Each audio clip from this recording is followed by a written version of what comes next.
Resident Evil 2. Welcome to Redfield Blog. My name is Speedcube, and this is a Claire first scenario hardcore S+ rank no damage run for Resident Evil 2 Remake. I'll be getting a fully upgraded SMG for this video, and total runtime is about just over 2 hours.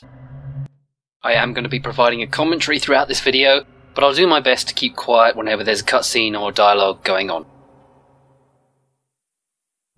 Look, man, I'm serious, okay? I saw this with my own eyes. Oh, I believe you, buddy. I believe you. Just tell us a story. Tell us a story. Okay, well, it was last Friday night. I was walking home from the bar, and this woman started coming towards me. She was staggering, you know, so I figured she was drunk. Whoa. Okay, tell us, be honest now, how many drinks did you have? No, man, I barely had a buzz on. Oh, come on. Look, just listen, all right? She got closer, and I got a good look at her. You had to see her eyes, her nose, her whole face. It looked like it was rotting. Yeah. She looked like a corpse. Like a walking corpse, man. Sounds like my wife. I've never seen anything like it. I haven't been able to sleep since that night. All right, calm down, buddy. Calm down. Just, hey, you gotta stay strong, okay? Don't give in to fear out there, right? Yeah, well, you got that right.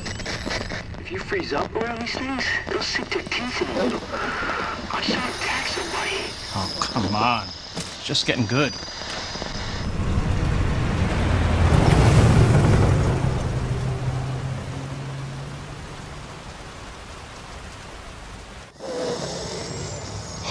I need some sleep. Oh, shit!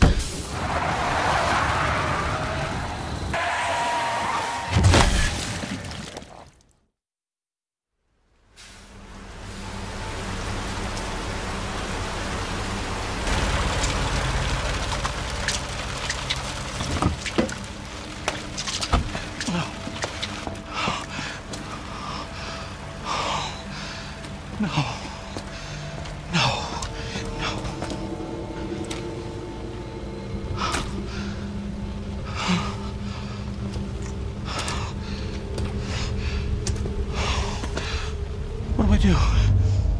What am I gonna do?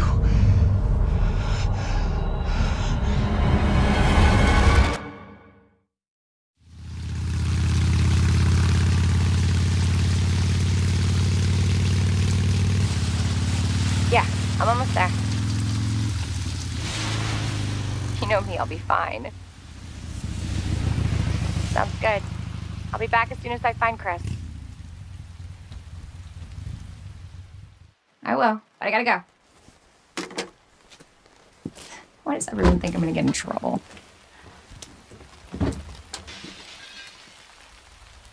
What the?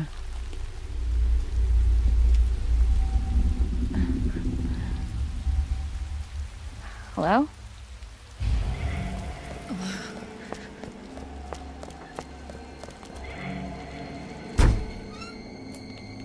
Hello? Anybody here?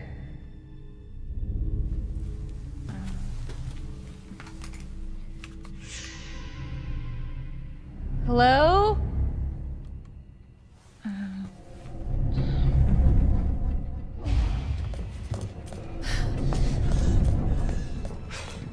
Are you okay? Wait here. We'll check it out.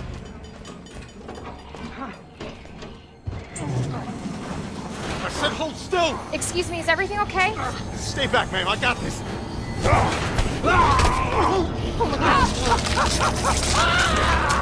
Get off him! I said get off him!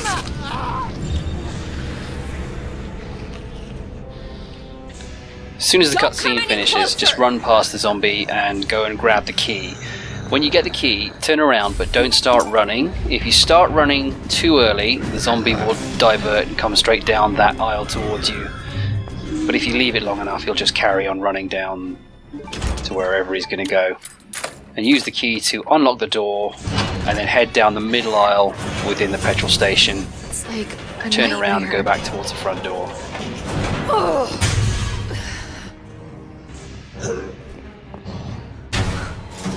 Whoa! Don't shoot! Get down!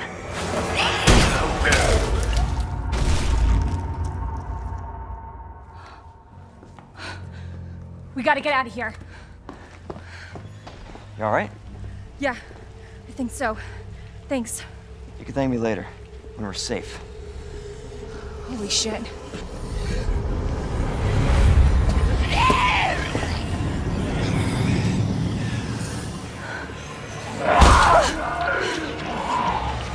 Come on! Get in! Hold on.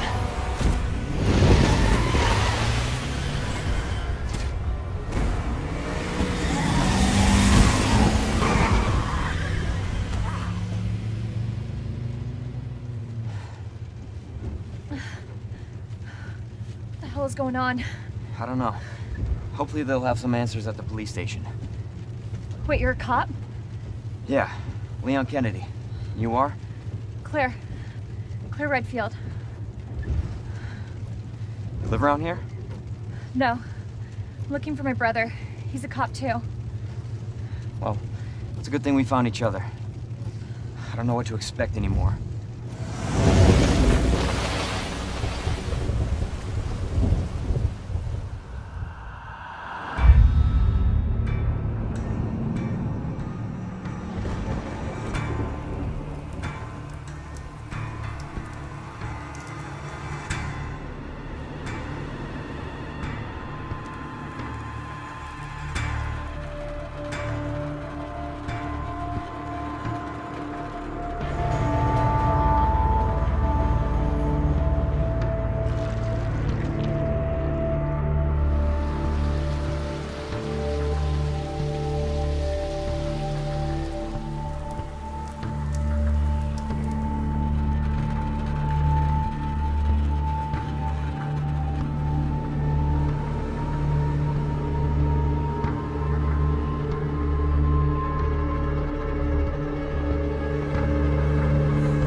Attention all citizens.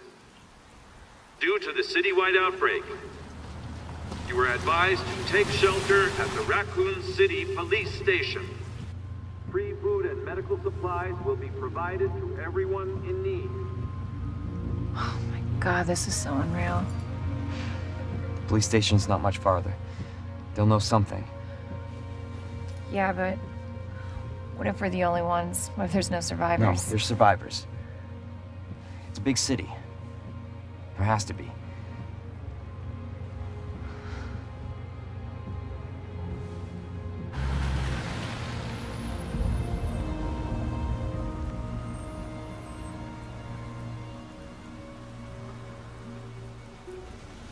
Looks like we're walking from here.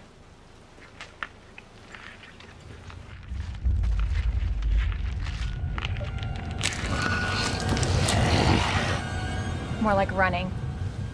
Yeah, good call. Leon, we gotta back up.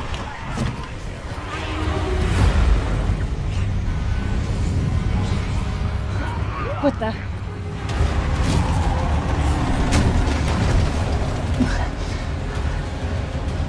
Holy shit.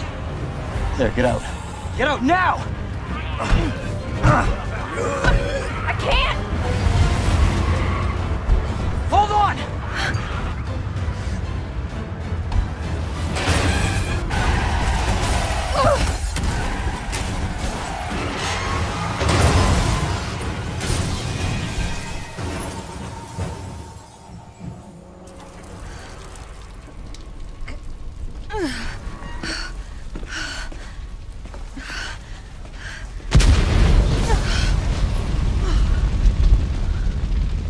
Oh shit.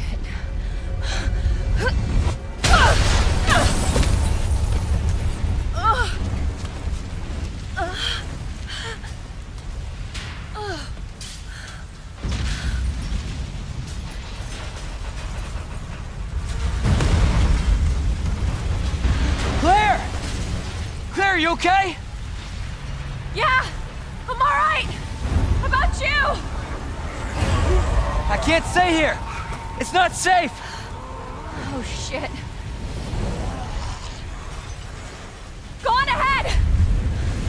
I'll meet you at the station! So this is where the game officially starts. If you take damage in the petrol station at the beginning, it gets cancelled at this point. You start back at full health. There's nothing to pick up on the run to the RPD, so you can just run through. It's pretty much a set route. It's not hard to work out where you have to go. It's like the end of the world. You've just got to keep on running as fast as you can to the police station. Police station. Almost there. So this guy walking across the street there, just going over to the right, sometimes he can spin round at the last minute, but he's okay at this moment. If you go to the left of this guy standing up, he will turn and grab you, so give him a wide berth to the right and just run straight round to the gate.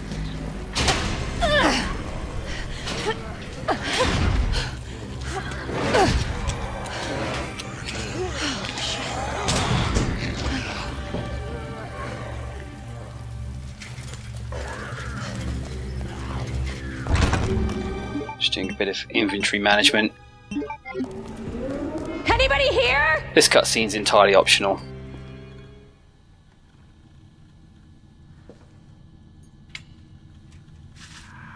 Come on, Chris. Where are you?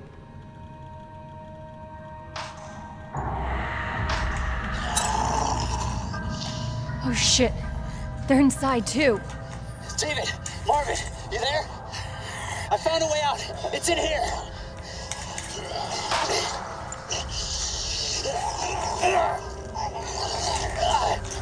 Send reinforcements!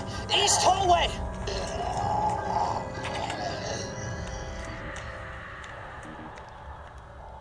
I should help this guy. So yeah, I like to do that cutscene. I think it adds a lot of atmosphere to the game, but you can just go straight to this switch and go into the east side of the police station. Great. Where are you?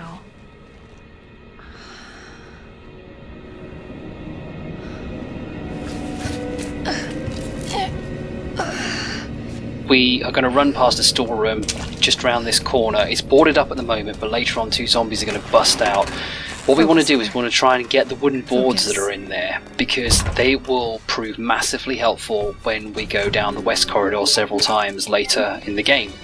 So we're going to come into the press office, we're going to turn on the light and pick up the bullets, because we're going to be coming back here in a bit and we want to see what we're doing. When I started this run, I wasn't expecting it to be a no damage run, so I pick up health for quite a big portion of the game. So I'm going to go into the toilets here and grab the first aid spray, and then go back out and start the cutscene with Elliot. Oh my god. Open up! Hurry! Open up! Open this goddamn door! I'm here! Open the door! Hurry up! Hurry up! Open it! Here, give me your hand! Help me!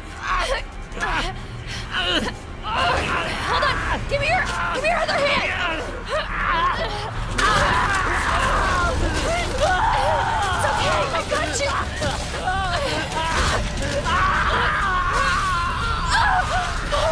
Oh my god!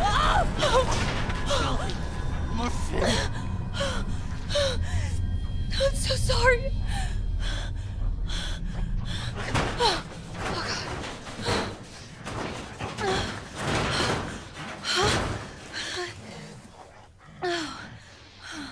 So when the zombie busts through in a second, you've got a couple of ways to deal with him.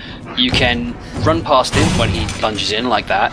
You can stagger him with your gun, or the easiest way to avoid him is just let him fall on the desk like that. It kind of traps him in the room. When this female zombie breaks through the window there, we want her to start giving chase, because we're going to run into the press office up ahead and get her to follow. These 2 zombies are also going to break out of that storeroom, which gives us access, and we want them to follow as well. So we're going to come in here and we're going to stand on the right hand side of the desk and wait for them to come in. The zombie that burst through the window a minute ago comes through first. Now, unfortunately not at the same time as the others. So we're going to let her come towards us. You can hear the others just starting to break through now. At this point, run to the other side of the desk and try and keep her at the other end of the desk so she's not coming around to get you. So I have to step out a bit nearer to these zombies to get her to go back round. Once we've grouped them up as best as we can, we run around them and leave the room, effectively trapping them in here for the rest of the game. And we're going to make our way to the storeroom. Now there's a security guard zombie getting up there. We're going to grab the boards really quickly as he gets up, turn around and go around him on the left hand side and then start running back towards the RPD main hall.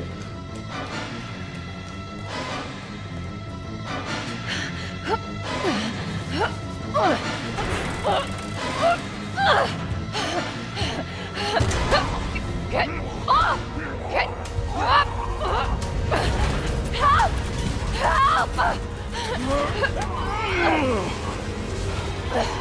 Watch out! I'm on it.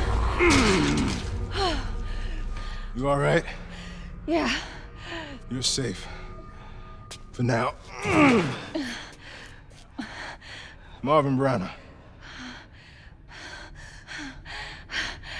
Thanks. Obviously someone taught you well. Yeah. I know how to take care of myself. Come on.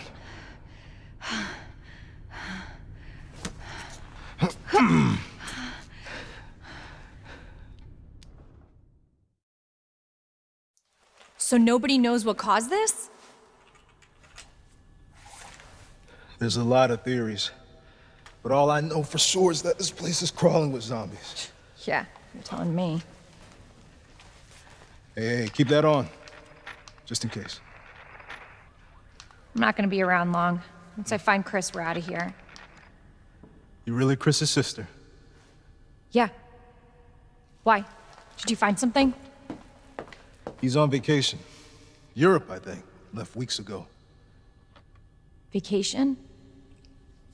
It's great news. Well, I've got more for you. Looks like there might be a way out through this secret passageway. Good. Hey. Hey, we should probably get you to a hospital. Oh, don't forget about me. I can take care of myself. No. Don't be ridiculous. You're gonna need some help. Listen, Claire. Save yourself. So you can see your brother again. Now, you'll probably need this. No, I'm not taking that. You're gonna... Shh. And be careful. If you see one of those things, no matter who they were, you can't hesitate. Take them out if you can. Or you run.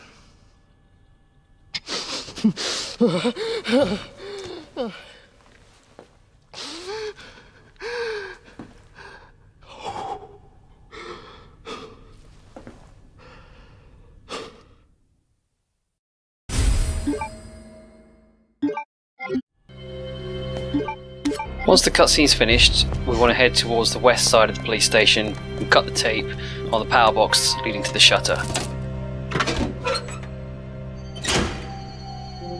Whilst that's opening, I'm just going to go and do some inventory management, pick up the first aid spray and the ink ribbons so we can save our game later on, because we're going to make 3 saves during this run.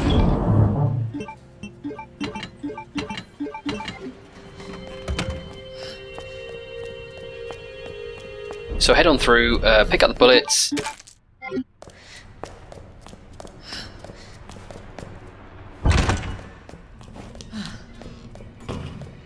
is 73 Birdie. The rescue heading east. The river's down at RPD. Minutes. I repeat.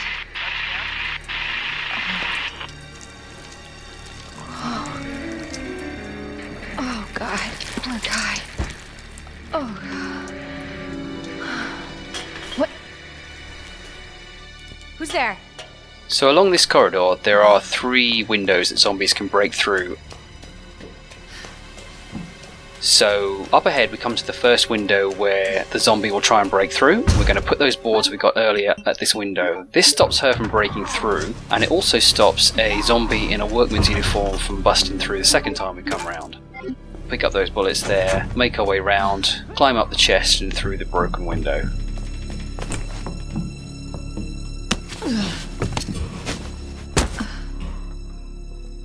We come through this hall several times throughout the run, so we want to make it as safe as possible. A couple of zombies here that we're going to take out. So this first one, I don't know why I call these guys security guards, they're probably police officers, but to take out this first one, I think it's because they don't have the police badges on.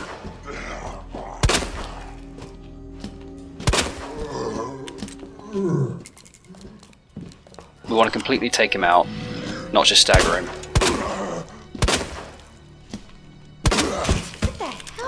When he goes down, switch to your knife and finish him off that way. Saves on the bullets, because we're going to need as many bullets as we possibly can for the first boss fight with William Birkin.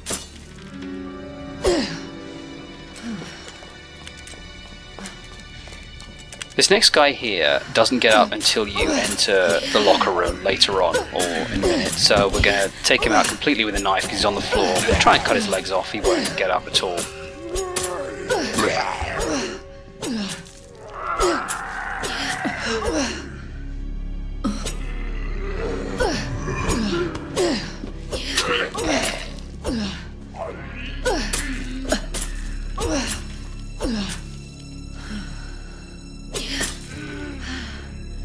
And this is the zombie that keeps on giving. Still going. At this point now he's lost one of his legs. He's not going to follow us into the locker room anyway, but it's best to make sure. Later on when we come through there'll be lickers in that hallway, and the last thing we want is trying to have to dodge a zombie as well. If you type in 109 on the keypad, you get access to some bullets. You can also put 106 in to get access to some film, but I'm not trying to develop all the films in this. I'm only going to get one of them later for the final upgrade for the SMG. There's a zombie trying to break in through that window, so pick up the boards here by our first save room and stick those on the window. Again, this is another area we're going to come through quite a lot, so we don't want anyone coming in through that window.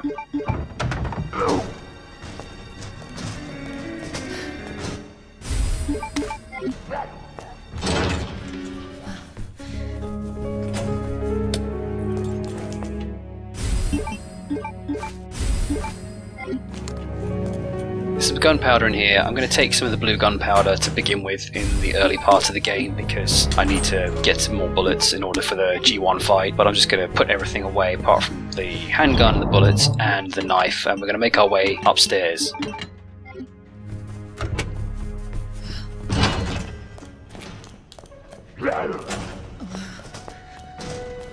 At the top of these stairs there is a zombie coming down from the second floor, so I was about to shoot him but I couldn't find him anywhere.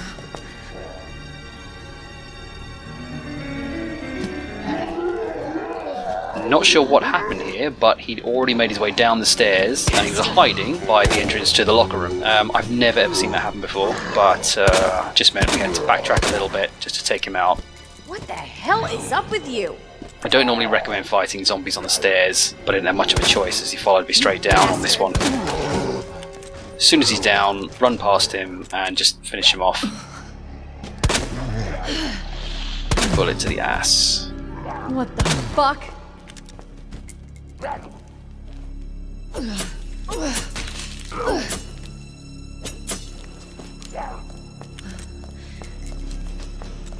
This police officer sitting down here has some bullets on her, but she also gets up the second time that you come up these stairs, so it makes sense just to finish her off now.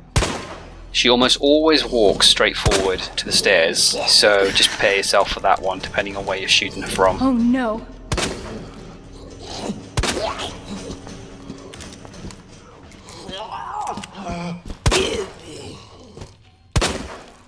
Shit. So it looks like we've used up quite a lot of bullets at this point, but it's necessary just to give us a smooth run as we come throughout this area later on.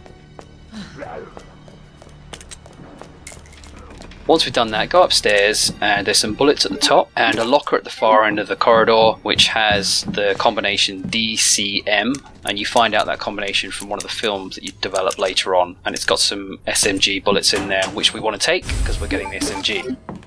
Come through here and grab the key. Instead of going back downstairs, carry on towards the attic.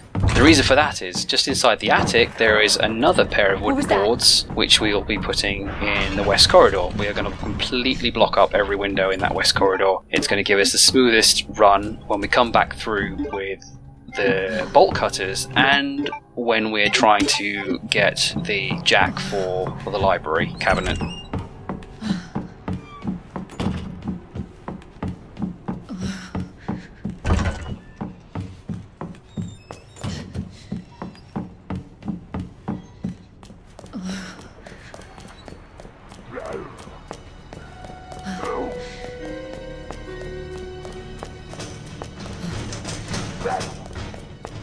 So at this point we want to go right back down to the ground floor, and we're just going to put away the SMG ammo for later on because we don't need it till much later in the game. Bringing everything else with us, we're now going to make our way to the west office, and the reason for that is because we want to get the side pack as soon as we can, simply because it gives us some more inventory space.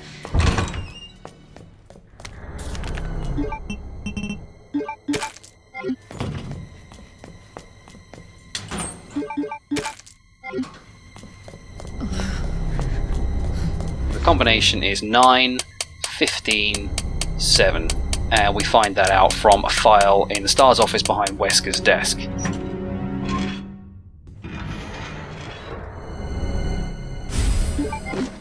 So this is the one and only side pack that we're going to be getting. And after we come out of here, we're going to make our way around to Leon's desk at the end and put in the combinations NED and MRG, Ned Marge. And that gives us a speed loader for the SLS, which is a pretty essential upgrade for Claire's rather poor handgun.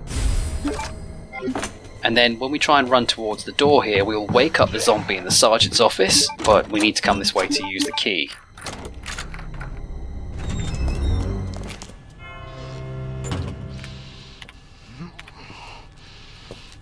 There you are. Come here. What is it? Take a look. Oh my god, he made it! You know him? Yeah, it's Leon. Kennedy, I think? The rookie. Thought he looked familiar.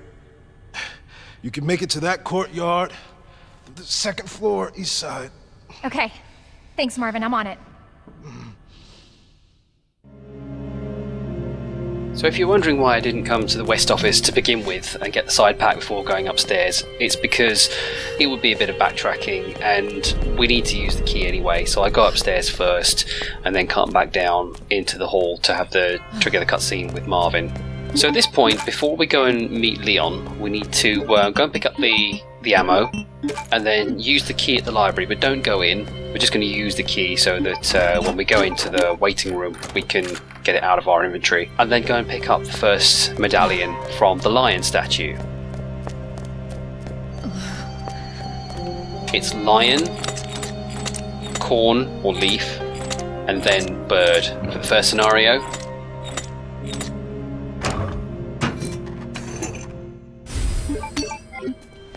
And then we're going to go and enter the waiting room.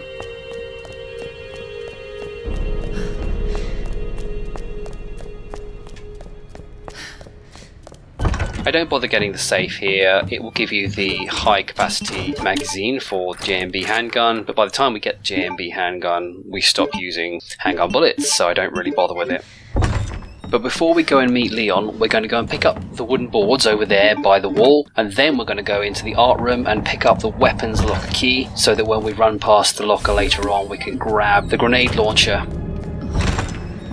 Next we're going to make a slight detour and backtrack, so we're going to take those two wooden boards that we've now got on our inventory and we're going to go back to the west corridor and we're going to board up those two remaining windows in there, which is going to make the run through that we're about to do in a minute with the bolt cutters and the run through later on whilst we're being chased by Mr. X a lot smoother.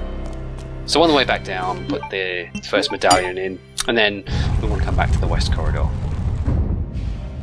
So Elliot was right. Yeah, we're not out of here yet. So what actually happens is that once the zombies start breaking through the gate after the cutscene with Leon, they don't just break in at the east side, they break in at the west side as well. So essentially you've got zombies busting through windows all over the police station. The east side is a lot easier to control because We don't go through the corridor to the basement in the Claire scenario, and most of the time the route through the east office is clear whenever we go through it. The west side is a narrow corridor and really hard to dodge the zombies if you're trying to run through quickly without staggering them, and that's a bit hit and miss. So it's a bit of backtracking, but necessary if we want to make our route nice and safe. And if we're trying to get a no damage run, which is really what this ended up being, then we want to make sure it's as safe as possible.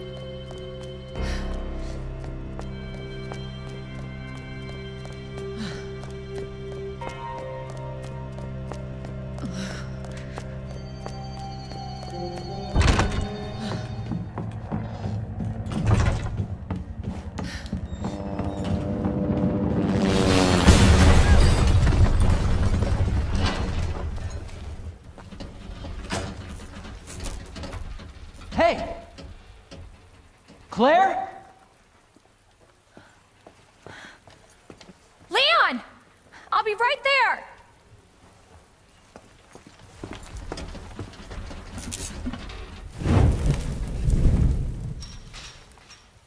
Come on. Leon, we really gotta stop meeting like this. Are you all right? Police chopper, it just came out of nowhere. Yeah, I'm fine. I take it you don't have the key. No, I don't. It's good to see your face, though. How are you holding up? I am hanging in there. Hell of a night, huh? Yeah. You find your brother? I did, actually. He's...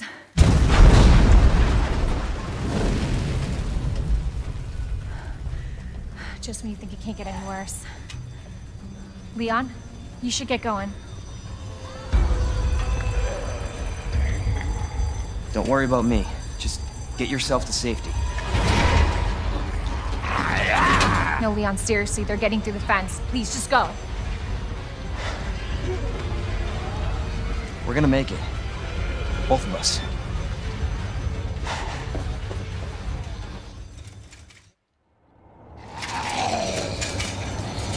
Hey, Marvin.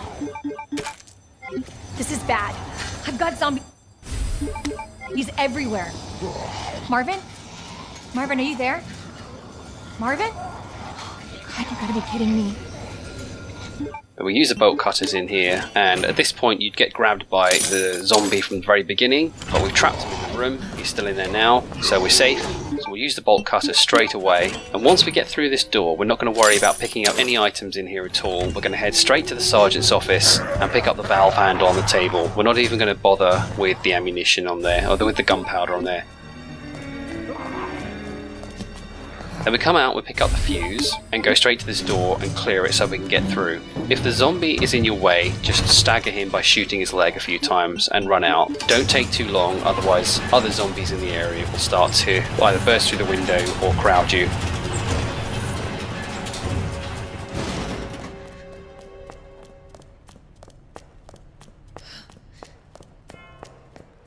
We then head back into the west corridor again. Another reason why we make it safe. You can hear the panic music start there, but it stops because it realizes that no zombies are going to break through any of these windows.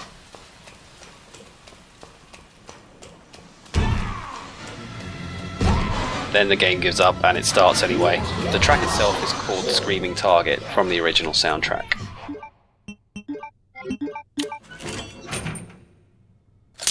Use the bolt cutters one final time and pick up the detonator.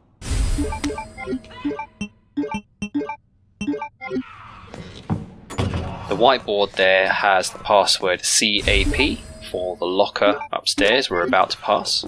And don't forget to pick up the flashbang on the chair over there.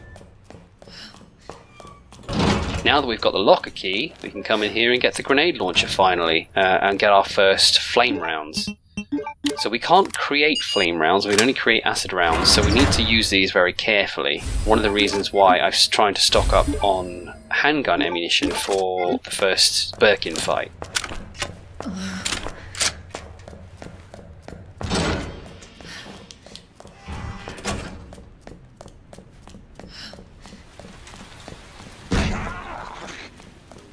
At this point, the female police officer would activate, but we've taken care of her already. So I'm going to come around here into the locker room, run straight forward, get the right-hand locker, and put in the password CAP to get some more flame rounds.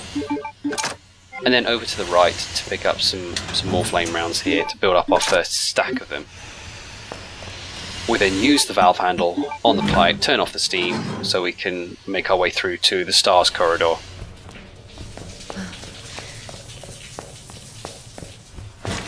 Pick up the blue gunpowder from this locker because we're going to mix it with some white gunpowder ahead. In here we can pick up the flame rounds and ignore the liquor on the ceiling, just run straight into the stars office, pick up the battery on Wesker's desk and combine it with the detonator.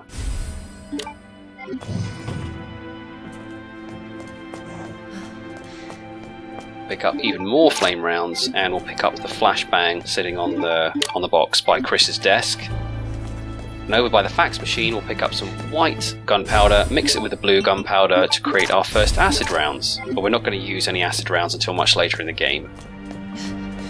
When we come out, we're going to walk.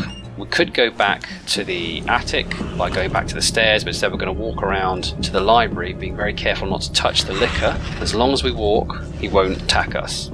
We're going to open this door here and go into the room just next to the library to get our second medallion.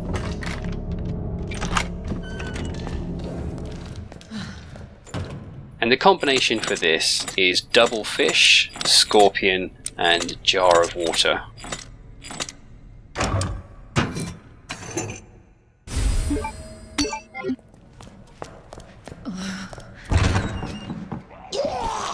Do this. Now at this point we've only got one slot left on our inventory, so we've got to be careful what we pick up. We're going to clear the room of zombies because we're going to be coming through here with Mr. X later on, and we don't want to be worrying about getting attacked and bitten by these guys in here. So we're going to take them all out one by one.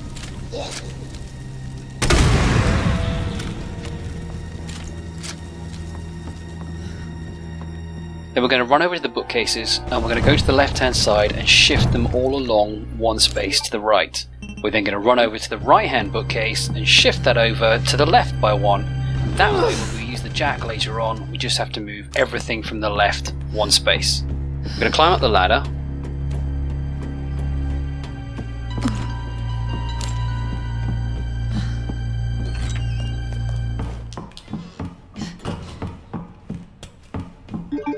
Pick up the ammunition in here, and then we can use the detonator by the C4, turn and run away and go back into the library.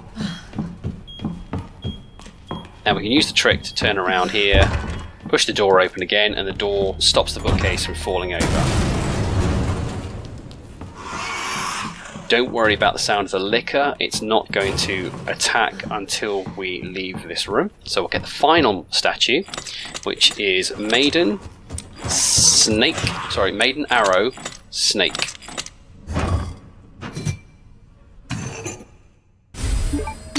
So at this point, when we leave here, we've got to be very careful. We're going to hug the left-hand wall, the liquor drops, steps back and lunges. If we're quick enough, we can get out of the room before that zombie gets up. And then we never have to worry about going back in there again.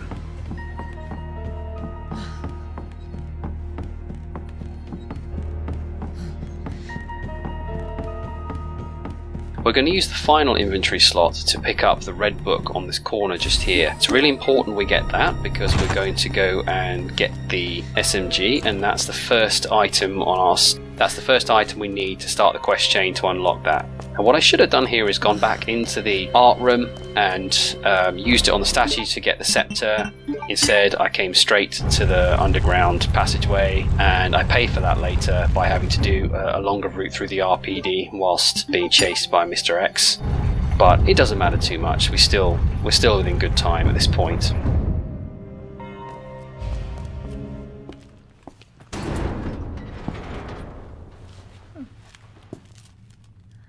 Looks like it leads underground.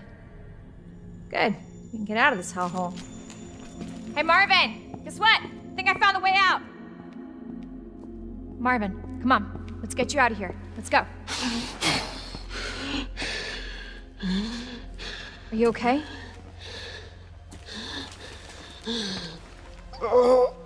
No. Just go. Save yourself. Come on, it's bad. We gotta get you to hospital Please, now. Claire. We both know how this is going to end. Get out of the city. I can't just leave you here. Claire, please, go. Do this for me.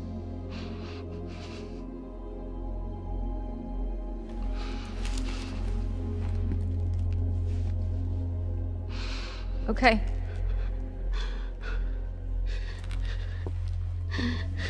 Hey, Marvin. Thank you.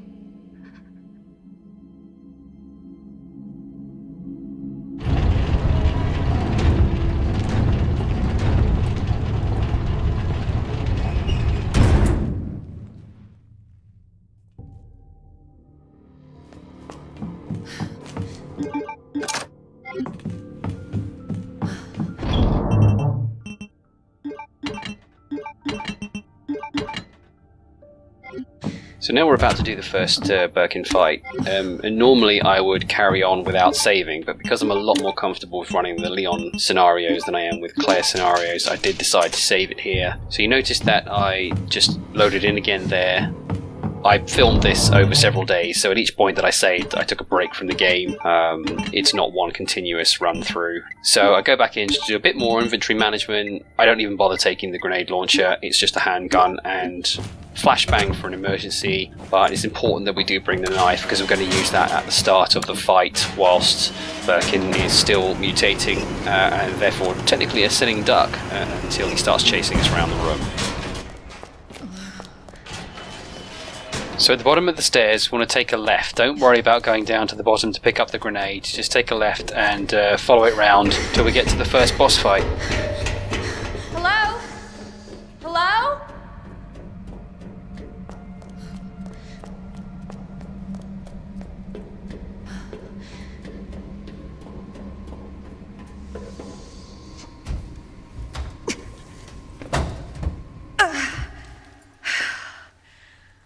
Won't budge.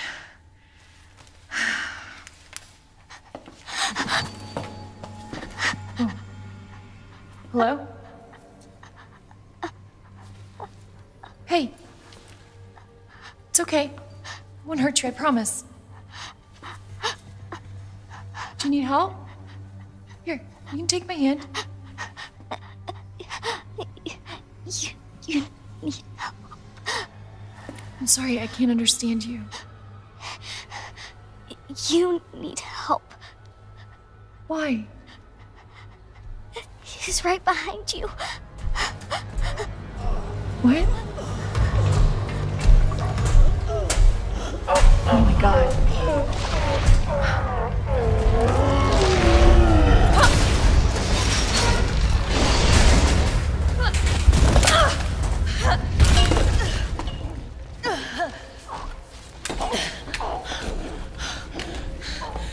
You gotta be kidding me. Words ain't gonna cut it with this group. So for the first 10 to 15 seconds of the fight, Birkin is pretty much just going to flail around for a bit, giving you an opportunity to hit him without retaliation. Don't waste your bullets on him, just use your knife until he starts to move. Now Resident Evil games are absolutely great at giving you hints. In this case, in the case of the G virus, eyes are the weak spot, and if wherever you can, just shoot at Birkin's shoulder with the big eye. Even when it's closed, as long as you still get the orange blood splatter, you know you're doing more damage than if you were shooting him elsewhere. On a hardcore mode, he will run at the same speed as Claire, so if he is right behind you, you're not going to be able to turn around to shoot him without him getting hold of you or hitting you with a bar. So what you need to do is you need to bait him to getting close to you and taking a swing, at which point he will stop and then you can turn around and shoot him.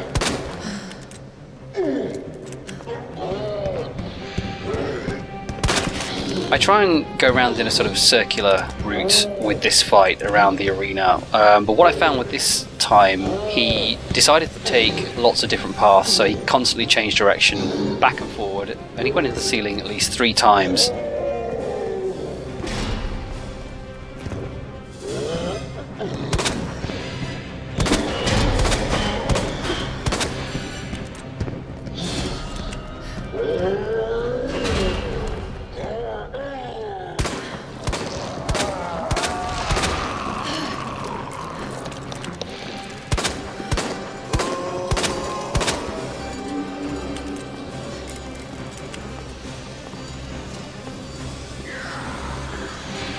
I actually thought at that point he'd gone into the ceiling. The high-pitched, echoey growl normally means he's disappeared, and then he'll jump down on you, but he hadn't, just changed direction.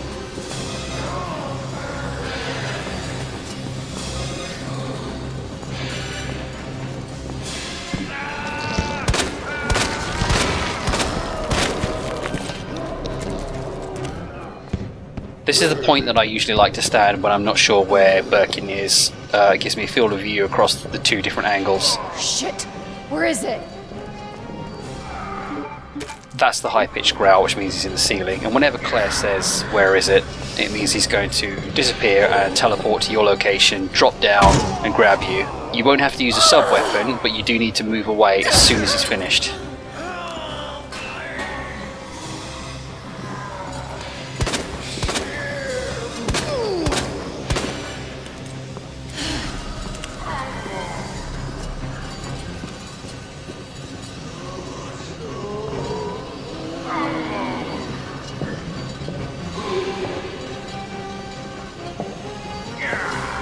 So he has gone into the ceiling again at this point.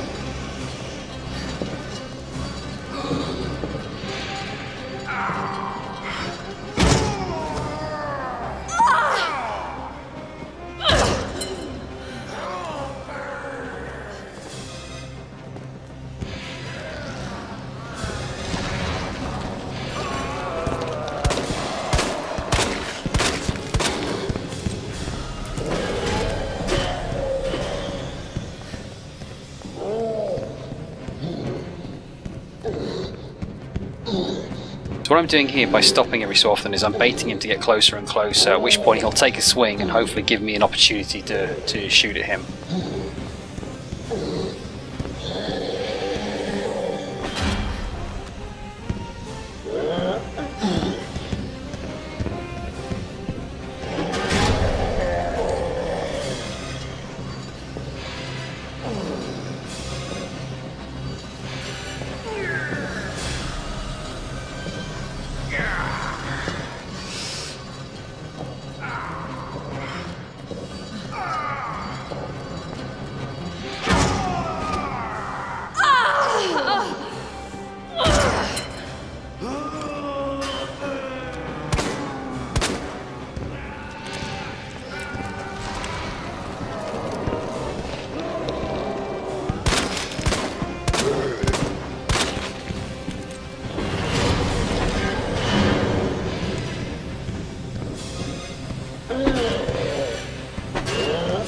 So I thought at that point he was coming round to the right. He's actually coming from this side.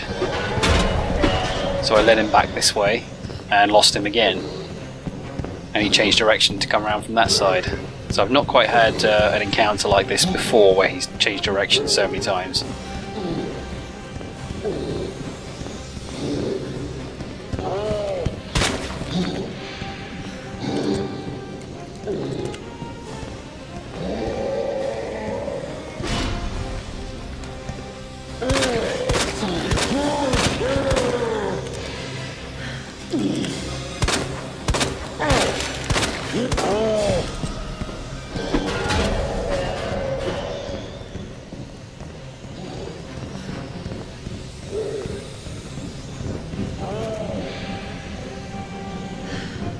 So moving back into the corner again so we can see where he's coming from.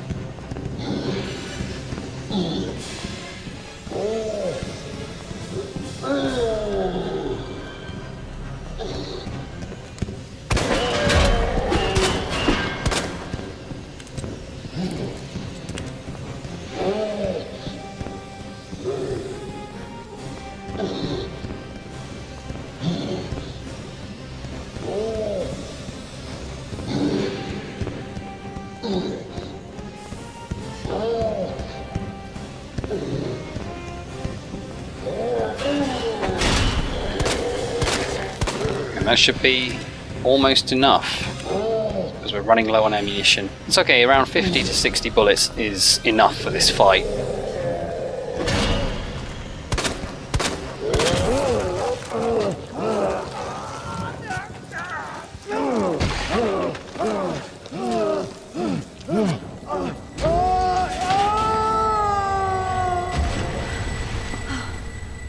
Oh, crap. Oh, God.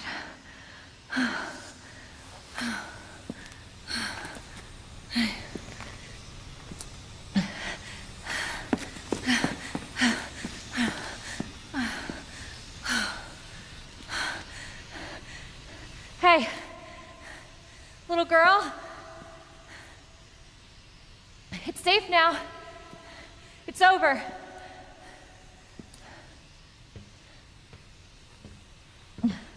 Are you sure? Yeah, I promise. Everything's fine. I just need you to lower that ladder for me. Will you help me find my mom? Your mom is down here? I think so. I hope so.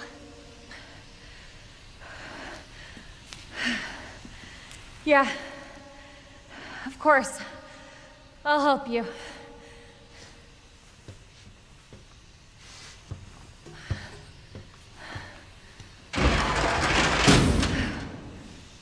I have no idea what this police station's built on with a bottomless pit beneath it.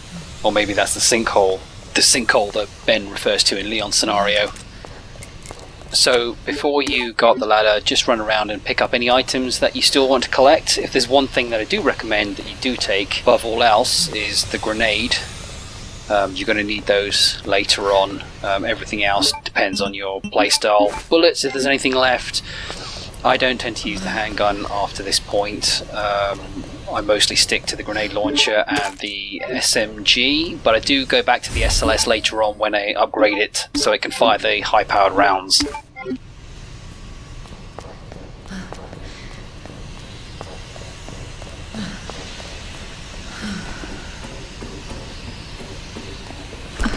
This way! There's a gunpowder over here and a green herb if you want it, and most of this is just talking between Sherry and Claire, so I'm just going to keep stum.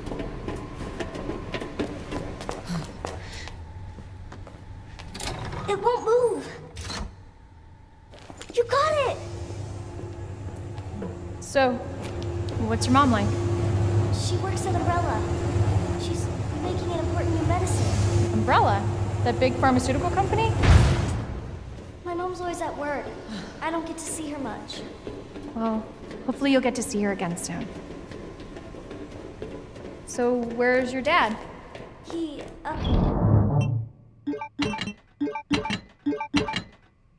And the item box, I'm just going to put everything back in.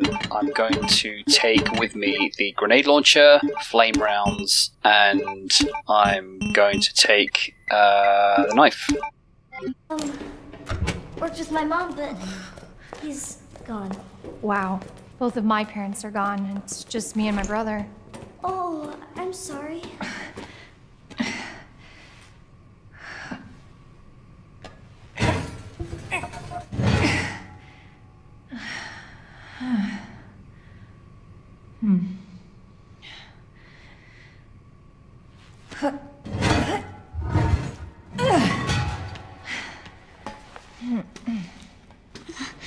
Here. Come on. Over there!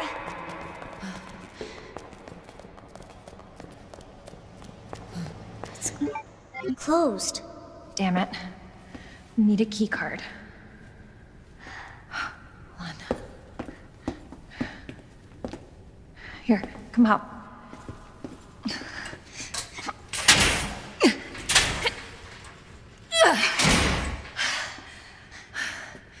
And you're sure this is the way? This is how my mom took me last time. Sherry? I've been looking everywhere for you, Sherry. Brave little girl to leave your house in the middle of this mess. On the ground, hands behind your head. You can't be serious. On the ground, now. Sherry, tie her hands. Why are you doing this? Shut up. Tie her. Okay then. You tie her up now, or she dies.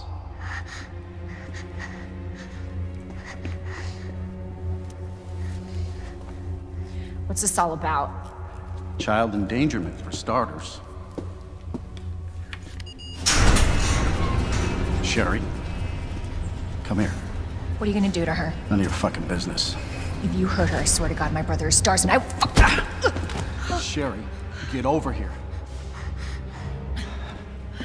What's your name? What's your fucking name? Claire! Sherry, you come with me now, or say goodbye to Claire. Okay, I'll go. You better be taking me to my mom. Absolutely. Don't listen to him, he's full of shit. Stop hurting her, please! Don't tell me how to do my job. Stop! Let me go! Let me go! Obviously, nobody taught you manners. We'll fix that. Oh, yes, we will. Let me go! Let me go! I'll get you, you fucker!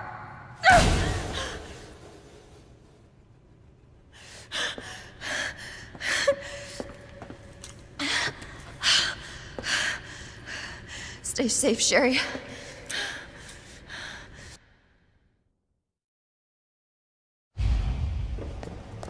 Okay. Key card first. Then that asshole gets what's coming to him. Claire needs the diamond key in order to get to Chief Iron's office, so unlike Leon, where the diamond key is optional, Claire has to go to the morgue to get it. But before we go to the morgue, we're going to take a slight detour to the firing range. The zombies in the firing range will remain dormant as long as we don't have the diamond key, so we'll come in here and we're going to pick up the flame rounds.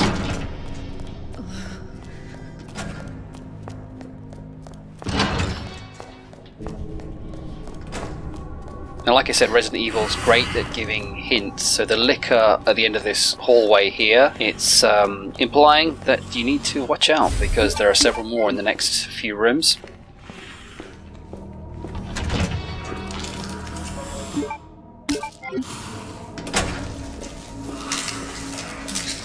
So we're just going to creep round the edge here. Careful not to get too close, and just move past this one on the ceiling. And once we're out, we're okay, doesn't matter if they hear us. So in here there's a red herb just up here on the right, but we're going to skip past that and go straight to the end. I don't know what you call these things. Capsules? Coffins? I have no idea what they're called. Take the flash grenade from them. And head to the other side of the room and second from the end, where we're going to find the corpse of Justin, who has the key. He's described in one of the files as a kleptomaniac. So as soon as we take the key, the zombies are going to get up.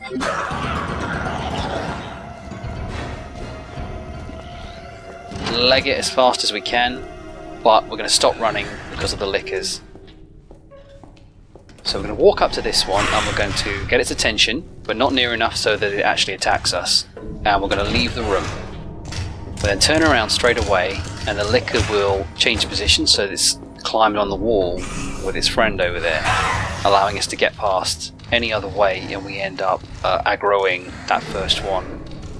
But don't run, carry on walking when you come out this door as well, because there's going to be another one on the ceiling.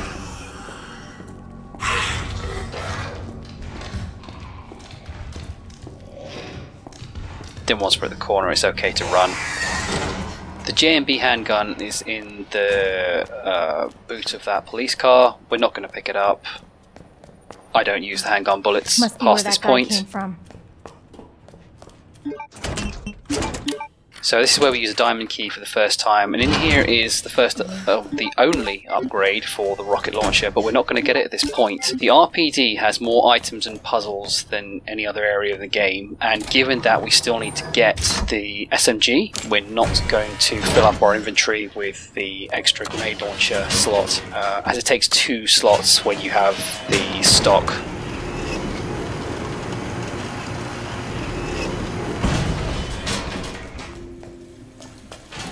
Did I say rocket launcher a minute ago? I meant grenade launcher.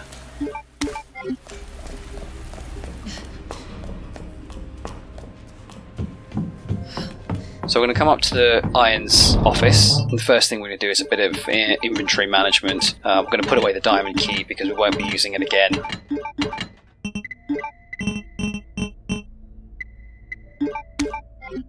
We want to make sure that we do take the red book with us though, because we're going to be starting the quest to get that soon.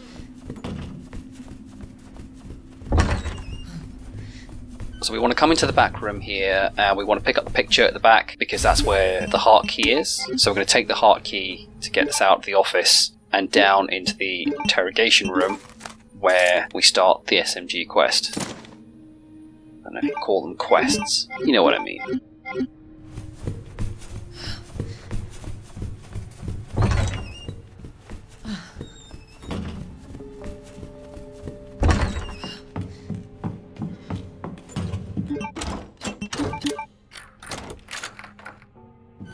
We want to try and do as much as we can before we trigger Mr. X.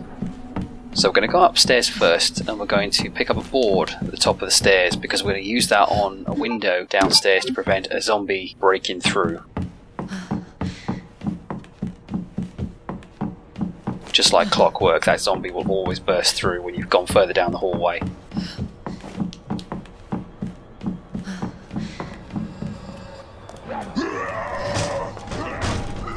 So we're going to board up the window here,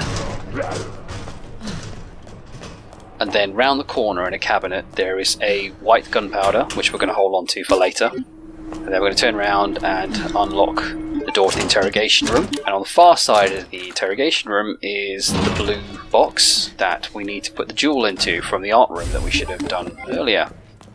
We're going to leg it though because liquor bursts through the window as soon as we start running towards the door.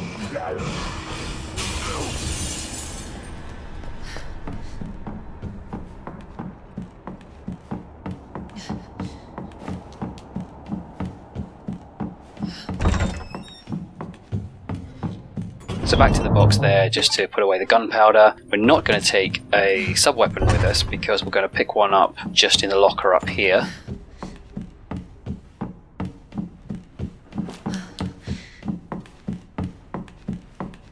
And we're going to need that in a minute, so very convenient. We're going to come into the storeroom and we're going to watch out for Brooklyn 99 here, shoot him with a flame round. Wait for him to drop. Pick up the flame rounds and take out the other cop. Son of a bitch. And then we're going to unlock the door to the scary room with the dummies, whatever they're called. And in this room is also the first Aegis Cube conductor that we're going to use as part of the puzzle to get into the Chief's secret room where his key card is. I got stuck on the scenery there, so I gave up and decided to run the long way around. But we need to get to the middle of the room where there is the large gear. Our inventory is going to be pretty clogged up at this point. In fact, it's full.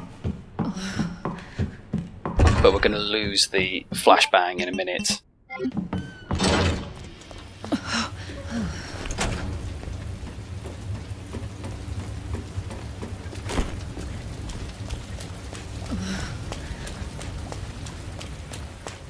When we get to the bottom of these stairs, we're going to activate the female zombie who's just behind us at the moment. And there's a male zombie getting up there on the right. We're just going to head to this hose, turn it on, and then throw the flashbang. It's really tricky to get past that zombie there on the way back without her grabbing you. So that's the easiest way to get past, unless you want to take her out with flame rounds, but I prefer just to hold on to those.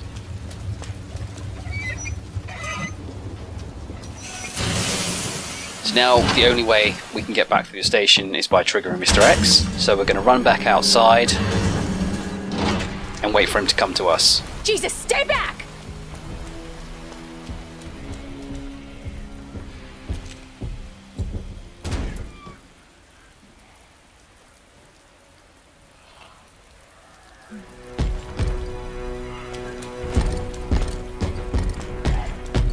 Run round him and back into the police station. And down this corridor, what we're going to do is we're going to head back outside down the steps where we ran into Leon. The reason why is there are 4 doors between us and the main hall at this stage, and every time Mr. X goes through a door he has to stoop and we get ahead. If you go the other way through the waiting room, there's only 2 doors, which means there's more of a chance of him keeping up with us. So I'm going to pick up the flashbang in the east office. We're not going to worry about the gunpowder for now, we will come back to that.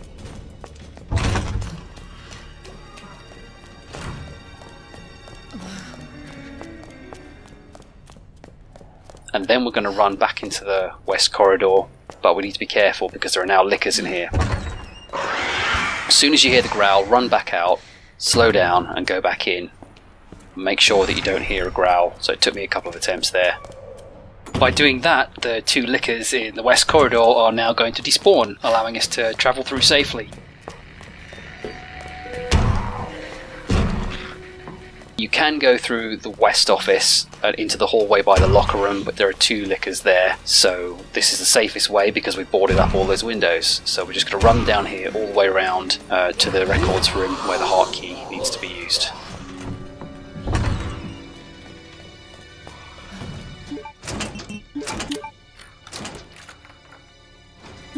So we get rid of the hotkey now, but because our inventory is clogged, I've got to discard the knife in favour of picking up the grenade that's in this room.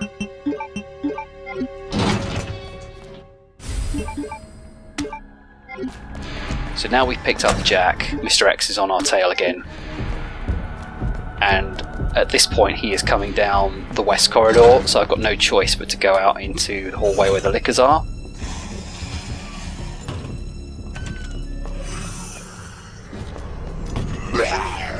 So now that we've woken up Sleeping Beauty over there, the zombie that activated in the sergeant's office earlier is now going to return to the sergeant's office, and this zombie is now going to position itself by the door to the corridor outside the locker room. Come back upstairs to the library. I'm going to use the jack. And because we set these shelves up earlier, we can just move them from the left hand side, one over to the right, putting them all into place. Go up the ladder and now we can get to the top floor of the police station.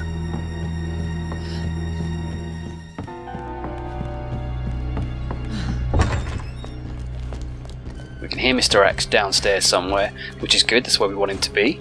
So take care of this zombie with a flame round and run into the clock tower.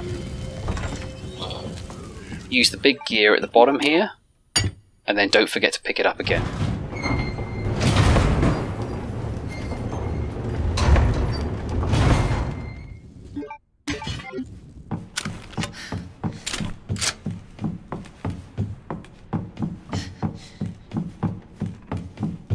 We need to head upstairs and we need to pick up the small gear from the mechanism up here. And then we need to put the big gear on this one.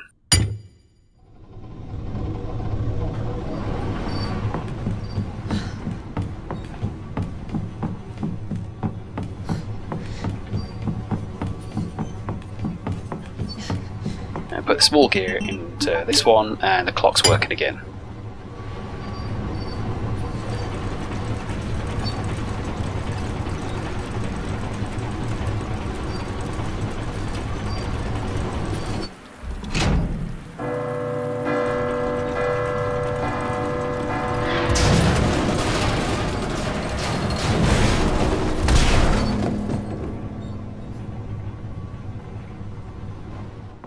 That worked. So before we pick up the second Aegis Cube conductor, we run down this side corridor and we pick up our first large gunpowder, which we're going to be using later on in the lab.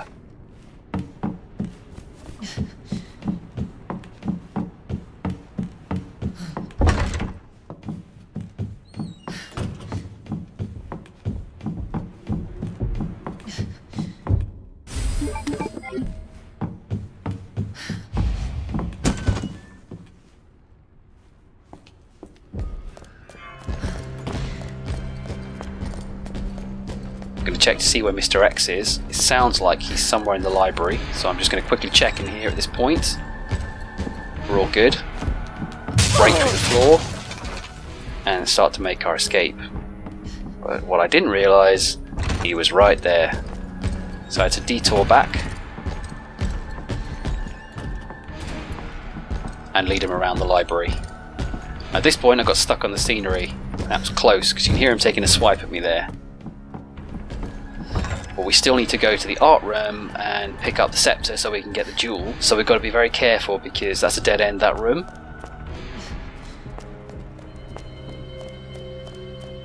So at this point I just need to check across to see if he's following. He's not, so we're good.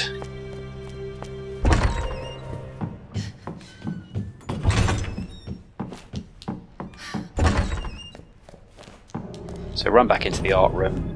Use the red book that we've been carrying around for a while on the arm. And then use that on the statue to get the scepter.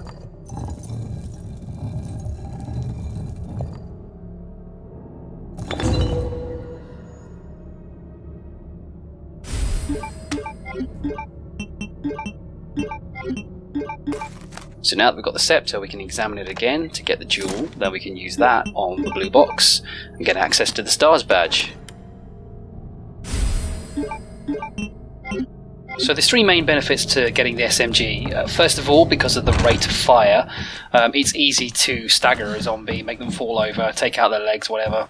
Secondly, the dogs on the way to the orphanage, because they move so fast, the spray from the weapon will take them out as they're running all over the place. And also, it's got high stun, so if you're using them on dogs, it stuns them with each hit. And thirdly, when you're trying to escape the nest and Sherry's trying to unlock the door and you're attacked by the ivies, you can use the SMG just to take out the bulbs on the ivies to put them down, to give you enough time to get out.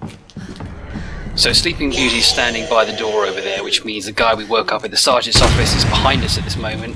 We haven't got much choice but to hit him with a flame round and then walk extremely carefully when we come out the door. Now we can hear Mr. X is very close,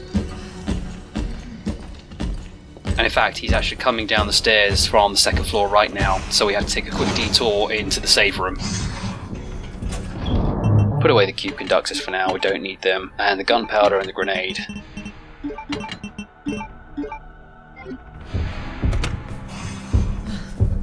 And then got to check for Mr. X.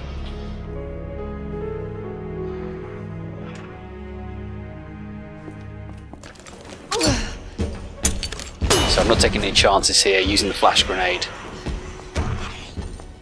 Well, I can hear him staggering, so that's worked. And we've just come up here to the STARS office.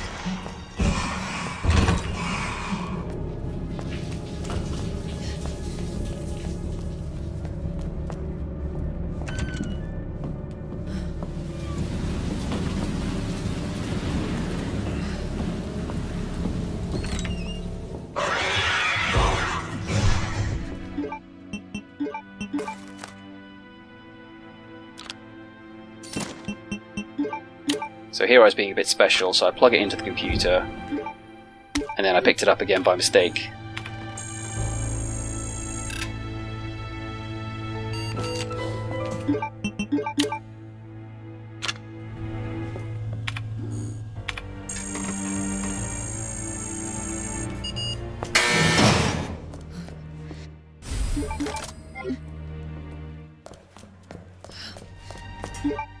And don't forget to take it with you again afterwards when you've unlocked the weapons locker. So at this point we are good to go back to Iron's office and start the orphanage part of the game. But we're going to continue to walk down here because the liquor's nearby. I think it's behind us, near the locker room, but I'm not taking any chances. No sound of Mr. X either.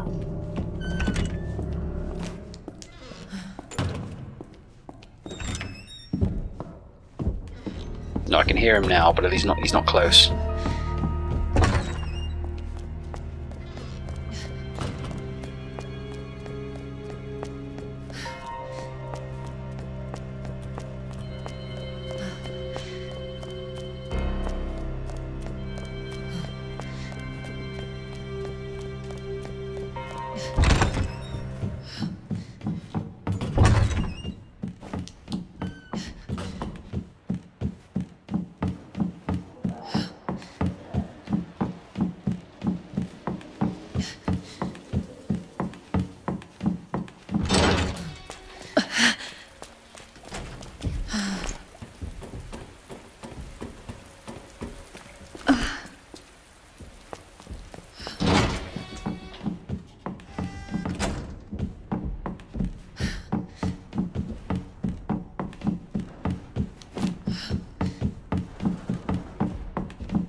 Once we're safely back in the office, we're going to pick up the cube conductors for the puzzle and come back to the back office.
Hello?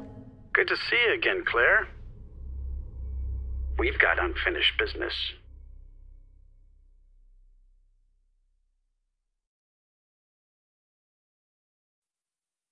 Where's that? In the neighborhood. You'll find it. Is Sherry all right? For now. I swear, you bastard, if you hurt her.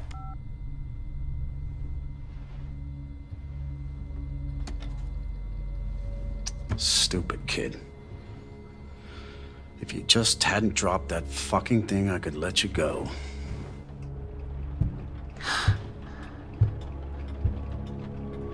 Don't worry, Sherry. It'll be all over soon. There has to be a way out of here.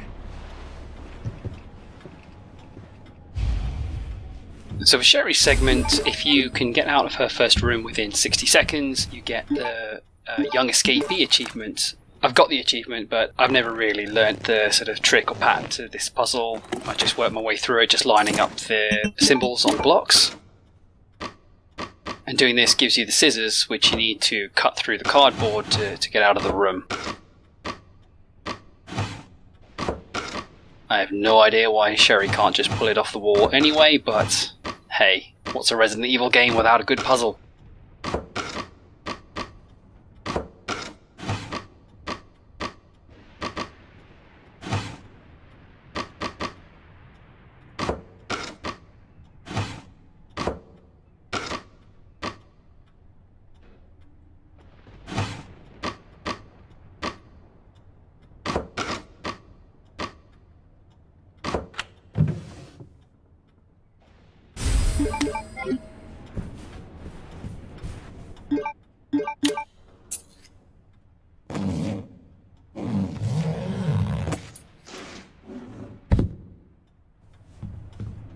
What is this?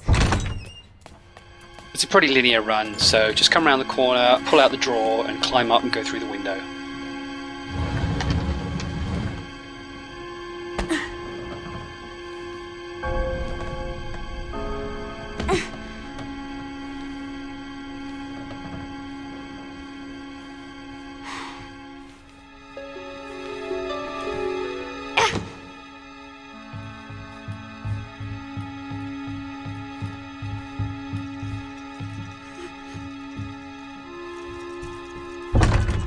Next, we've got to make our way downstairs and try and get out of here.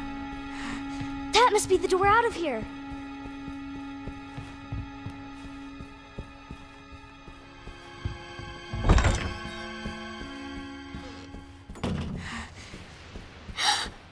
Oh no, it's him.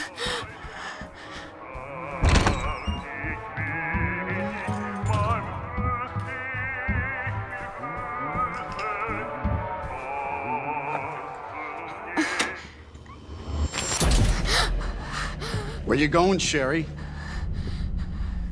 I told you to stay put. You need to learn to listen. Leave me alone! Just please! Time to teach some manners.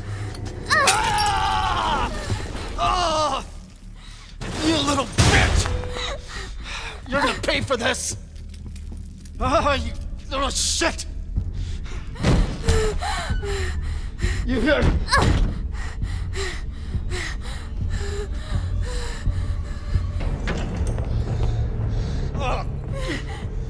You are gonna be so fucking sorry! Go away! So we've got to keep running. If Irons catches us, it's game over. Help! Somebody, please! You stupid bitch! That's a dead end! I'm gonna hide. Hide.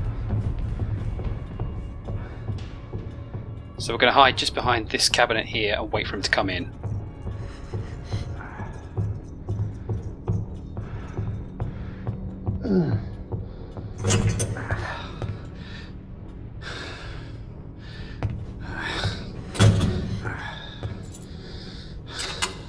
It's all over now! Doors locked!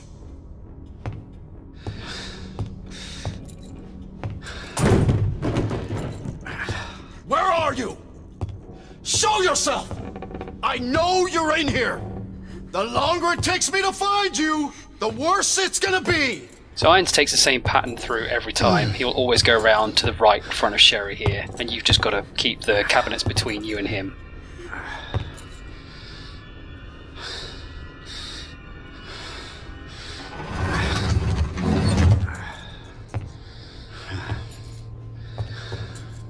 Oh God. Little bitch has gotta be here somewhere. At this point, we can run round God damn it! and hide under the table here.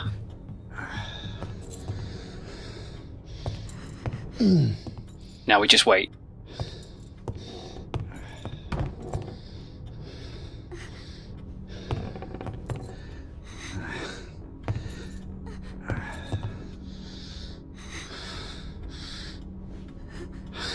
Son of a bitch. No more. Please. This is your last fucking chance! Show yourself! Now!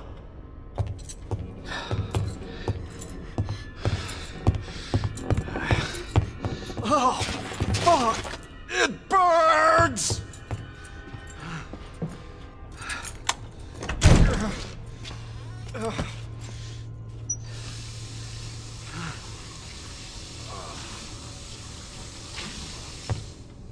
So run and grab the key. It's not the key to the front door. We have to make our way back to where Irons was with the mayor's daughter. Where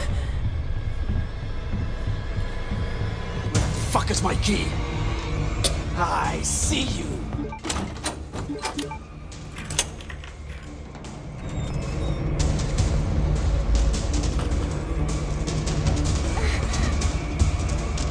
Hurry.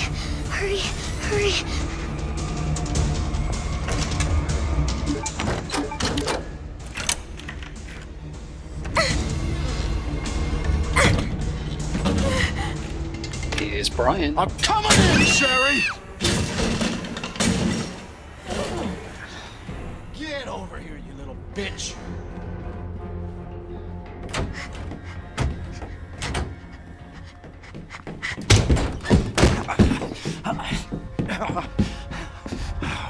The game is over!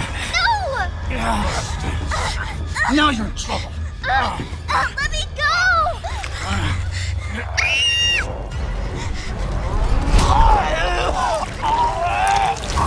No, stop!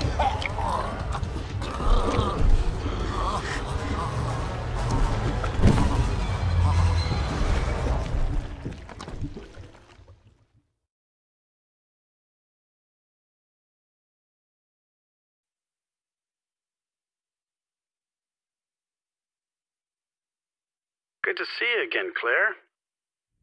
We've got unfinished business. What are you talking about? Don't waste my fucking time!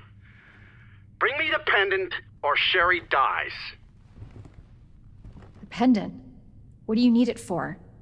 Do you want the girl to die? Fine. Where are you? The orphanage. The orphanage? Where is that? In the neighborhood. You'll find it. Is Sherry all right? For now. I swear, you bastard, if you hurt her... Are you serious?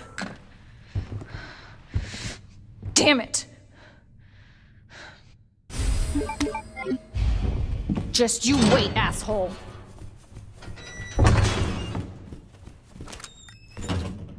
So when we leave, we want to make sure that we have the SMG with us. We're going to be using that through most of this run. I brought the grenade launcher with us as well, just for backup.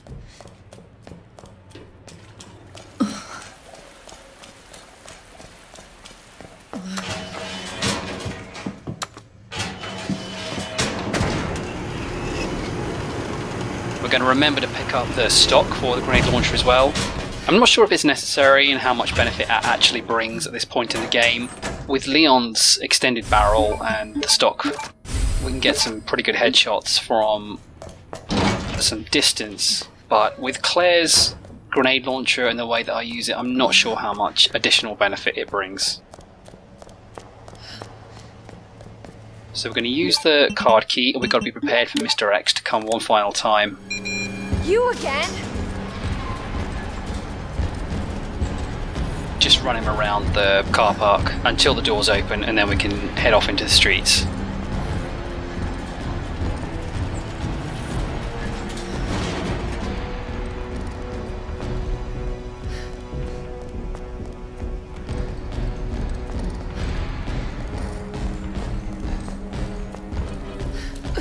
So if you look back, he is running at the same speed as Claire, so we can't stop. So we've got to run up to this gate here where the zombie is trying to come through.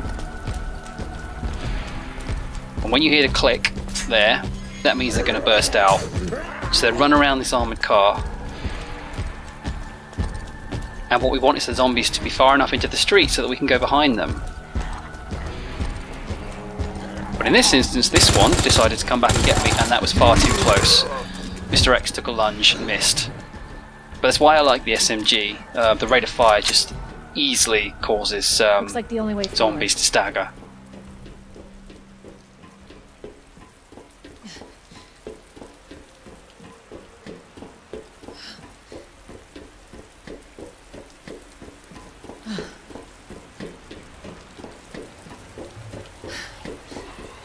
So this zombie at the bottom, if you try and run past her on the left, she'll spin round. So just shoot her in the leg and run past.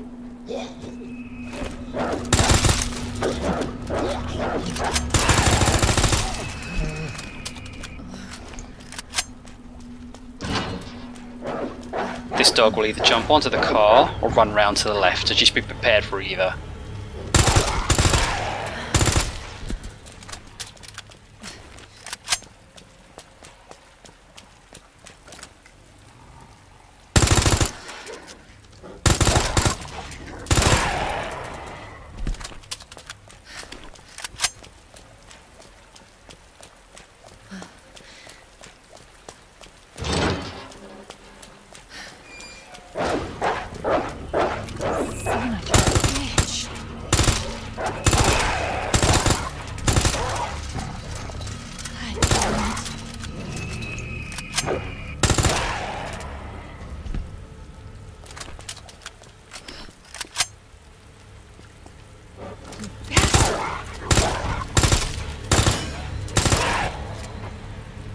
Once you've got the third one, it's safe, but there's some additional SMG ammunition over on the red bench over here.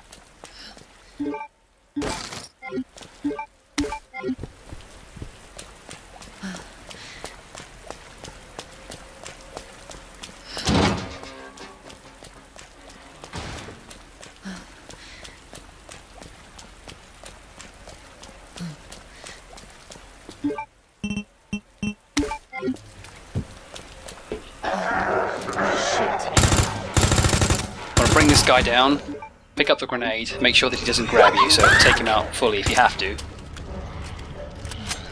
There's one more dog.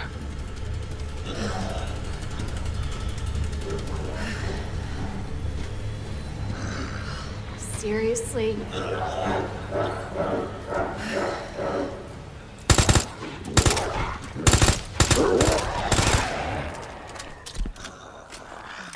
And then we're done. It's gotta be the orphanage.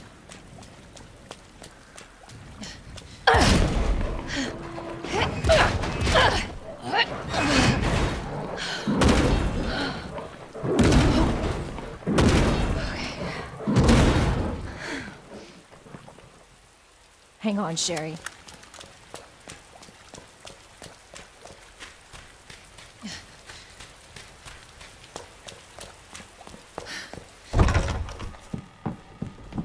Hello? I have the pendant!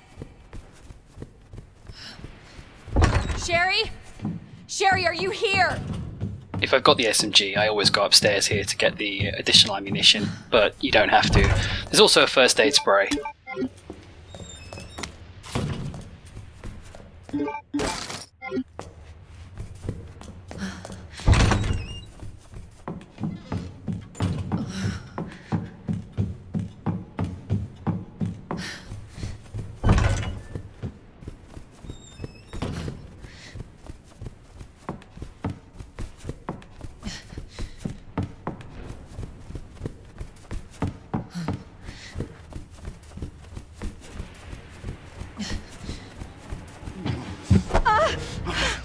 Your fault! What? It took too long! What happened? Oh god. Get off me! Damn you, William! Oh my god!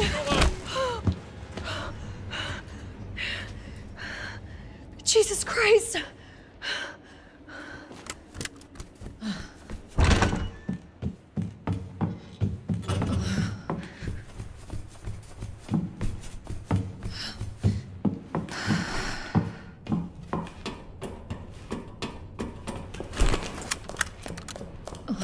Sherry! Where are you? Claire! Sherry? I'll be right there!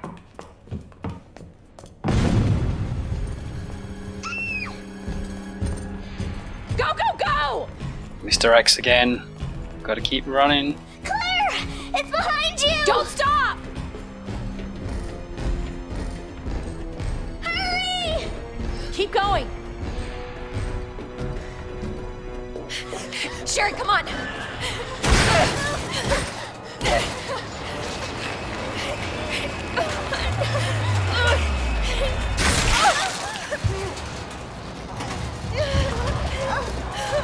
Daddy? What'd you say?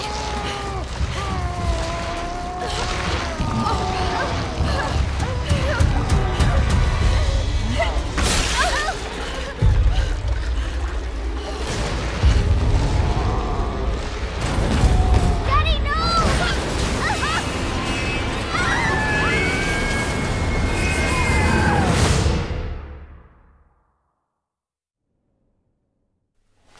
Claire, are you all right? Can you hear me? Claire?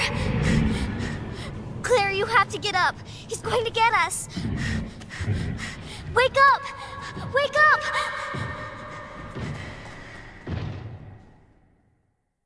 Wake up. Wake up. Open your eyes. Hold still. Not infected. What the... Sherry?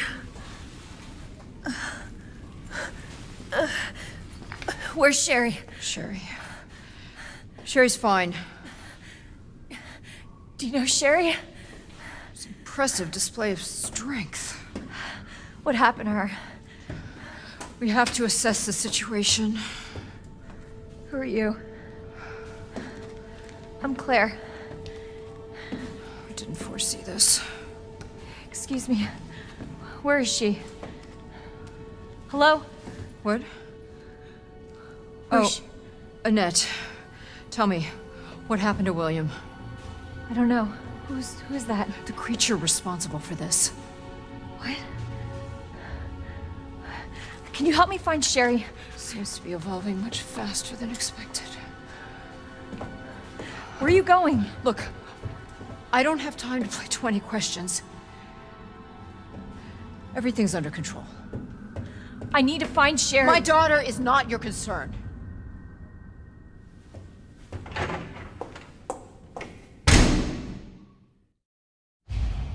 Sherry's her daughter? Once we get control of Claire again, we're going to go to the item chest in the other room, and we are going to put away the machine gun, and all we're going to take with us is the grenade launcher and one flash grenade. At this point, we're going to be using it in the room by the cable car, in the sewer control room, because the zombies are coming in from all sides, and it's the easiest way to deal with them. Make sure we pick up the high-powered ammunition, because we're going to be upgrading our SLS shortly, and start using that again with the high-powered ammunition. It acts like a mini Magnum, for want of a better phrase.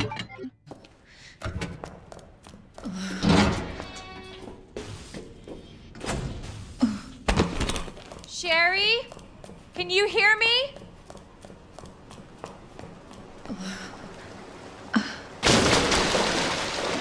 Now I'm gonna smell like shit.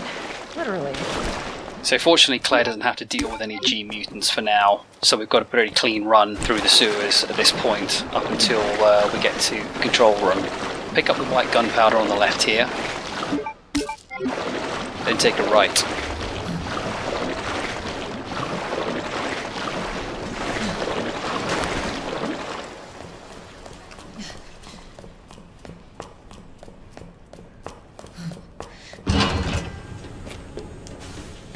Cable car. Here? So when we get into the next room, we're going to run diagonally left, and we're going to go and pick up the flame rounds, and then we're going to toss the grenade straight away.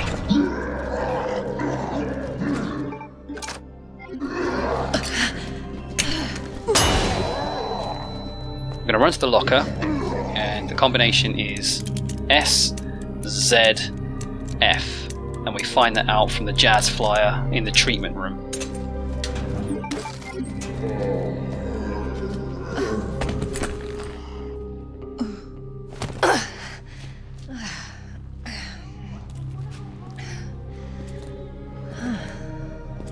What is this? Sherry, I told you, I cannot leave here until my work is done. That's what you always say. Sherry? Why didn't you stay in the house? It was safe there. Hey, Sherry! I was scared. Those things were everywhere, and... You should have called the police. That's what we taught you. I did, but nobody came, and you didn't answer your phone, so... Sherry, I don't have time for this.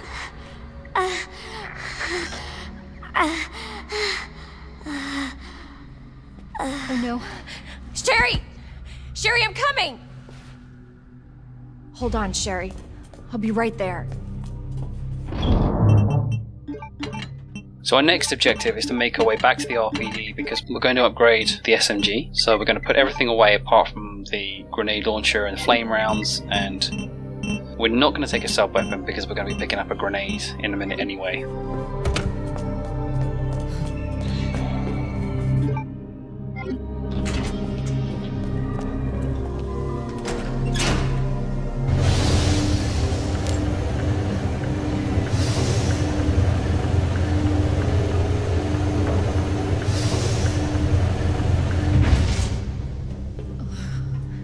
So when we get across the bridge, we're going to take a left, because we're going to go pick up the tool which you need to open all the doors in the sewer, and also to get back into the RPD as well.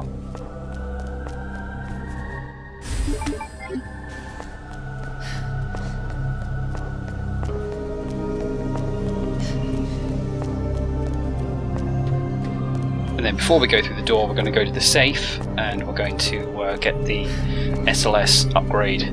Now the combination is on the side there, which is 2, 12, 8.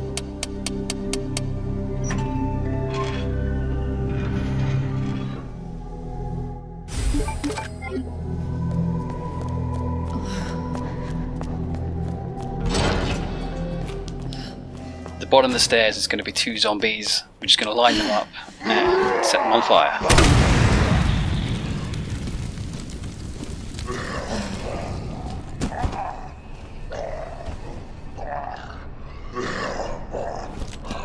So unfortunately that one didn't go down at the same time, so we shoot him again.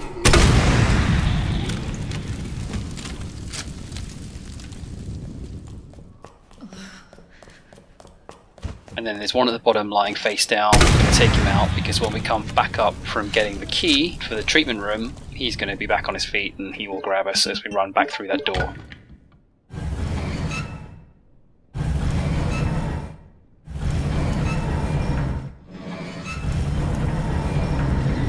Always want to remember to open that door now, otherwise it's a long run back round if we don't later on.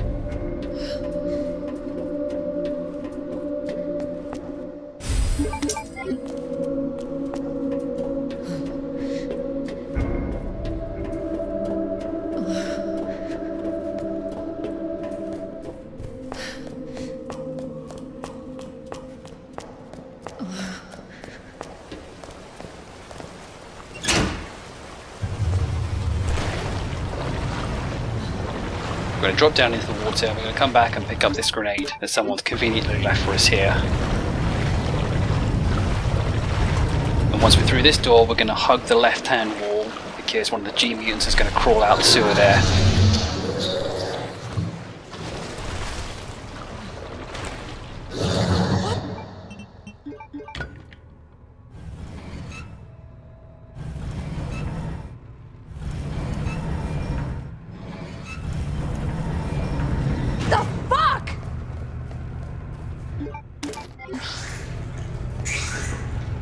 Top of this lift, there's a guy lying face down on the floor.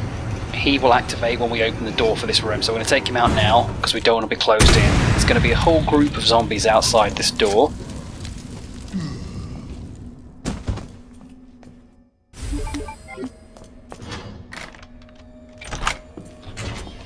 And I'm still trying to work through the best strategy to take them all out, so I was experimenting at this point by lobbing the grenade, but it's poorly timed and it didn't take out more than a couple. I'm sure there's a better way which you can group them all up and take them out in one go, because as you can see I still end up using multiple flame rounds to take them out anyway.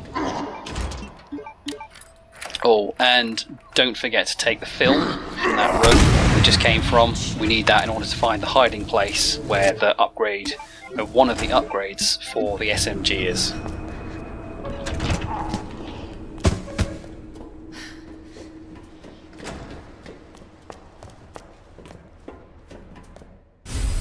We must remember to take the rook plug as well, otherwise that's going to clog up our inventory later on.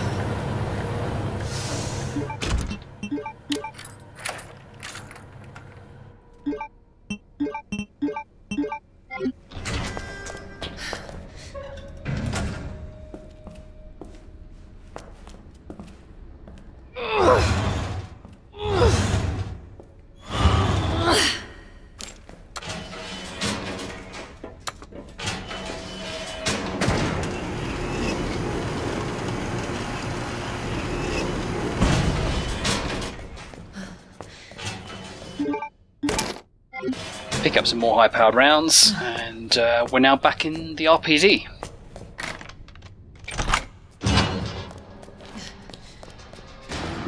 Now we can pick up that grenade that we didn't pick up just before the first Birkin fight. I'm going to run back upstairs, take the lift into the underground office beneath the statue.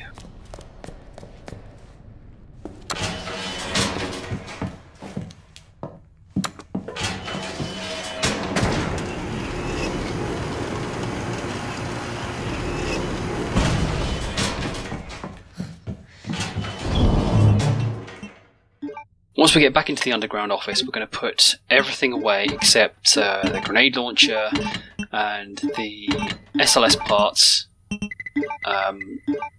So I'm just doing a bit of inventory management while I'm making up my mind what I'm going to bring with me. But we want to combine the SLS reinforced frame with the SLS, and then we're going to equip it and swap in the high-powered rounds just so we can put away the old handgun ammunition. Then we're going to use the tool on the thingy to open the door back into the police station. I meant to put the tool away at this point. We don't need to bring it around with us, but it's not a problem for what we're going to be doing. We're going to make sure we bring the film with us that we just picked up, and I'm going to take the SMG with us as well. Plus, I'm going to bring some additional ammo.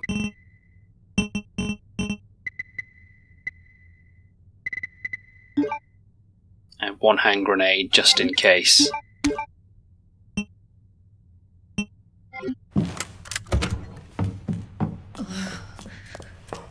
We're going to make our way back into the West office. Oh God, no. And because we killed the police officer earlier by the door, the one that was in the sergeant's office is back in the room. We're going to walk very slowly out here because of the liquors and make our way to the dark room where we're going to process the film.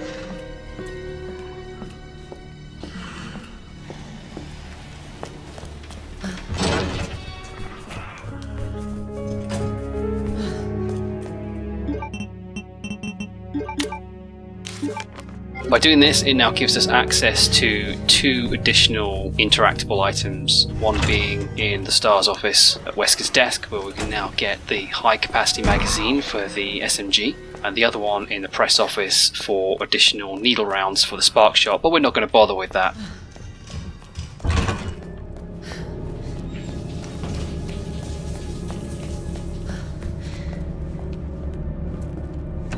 Once we get to the STARS office corridor, we're going to walk because of the liquor.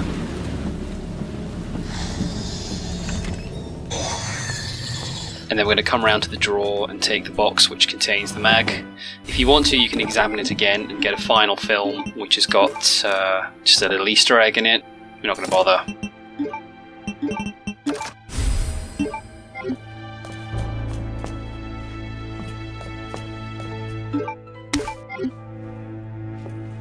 So once we come out, we're going to walk again, and we are almost done with the RPD, but we're going to go back and pick up the high quality gunpowder from earlier that we missed in the East office, and then make our way back to the sewers.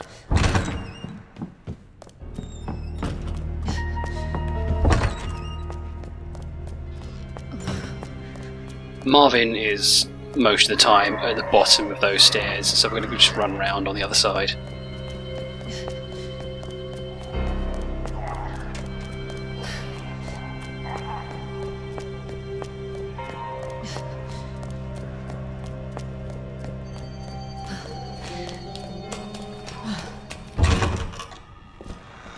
This guy's in the way. I'm just going to take him out so he falls over.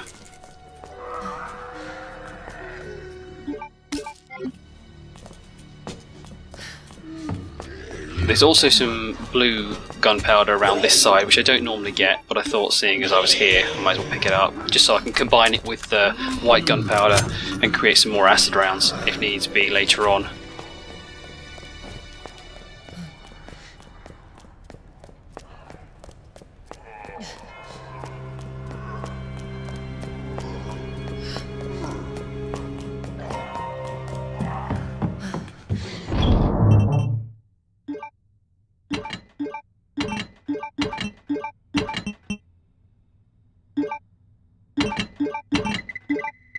Once we're back in the underground office, we're going to take the grenade launcher with us, and we're going to bring the tool and the police dongle key with us, because we're going to turn it back into a STARS badge again to get the final upgrade, the compressor. Then we're going to go and try the G-Mutant Gauntlet. Now, I'm not as confident with Claire as I am with Leon, so I'm going to make my second save here, which is unusual, and not before the second Birkin fight.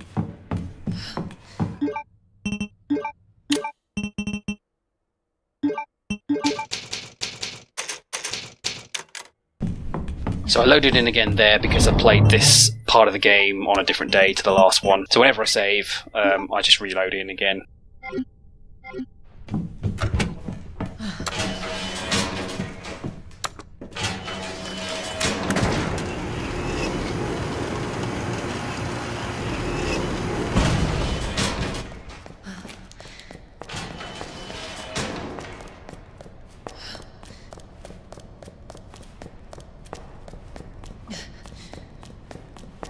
So back down to the bottom, we're going to go to the cabinet that contains the compressor, and we're going to examine the dongle key to turn it back into the STARS badge, put that into the cabinet, and then we can pick up the final upgrade for the SMG.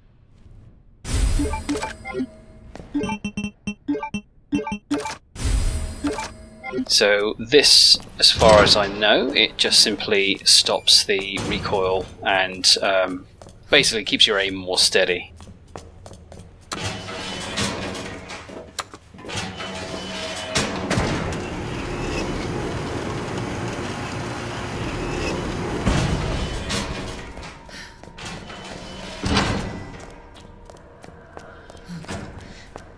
So it looks like I didn't finish off one of those zombies. I could hear it growling in the background. Now when we drop down here into the water, we're going to face our first G mutant. It's going to come lunging towards us, and we're going to count to 3, and then we're going to run past it. So 1, 2, 3, and down. Run. While it's going down into the water, you can run past it, and it won't knock you back or grab you.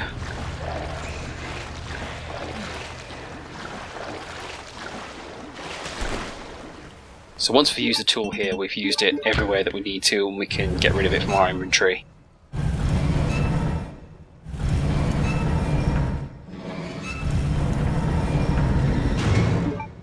You notice I've brought a stack of grenades this time, simply because if we do get caught by the G mutants, we want to be able to stun it for as long as possible, and the grenades will give us the best chance of getting past them.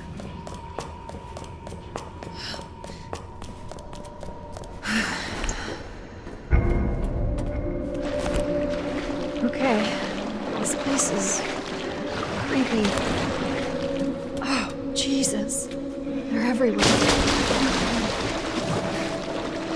So for this first one, we're going to go right to the corner. When you see it lying in the water there, what we're going to do is we're going to fire once and then run round it whilst popping out the water.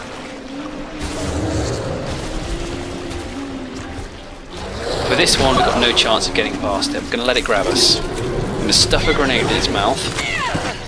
And then what we're going to do is wait for the bang, then run. Run around it, and then hug the left-hand wall here, because one will come out the pipe to the right, and then climb back up and go into the bottom storage room.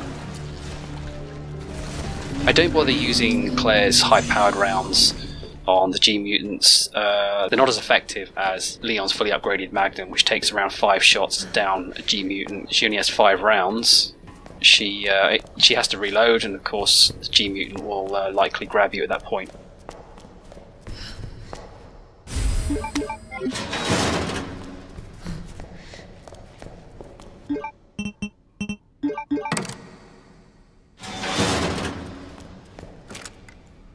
Take this guy down. If you don't, when you drop down after picking up the king plug, he will get up and attack. Son of a bitch!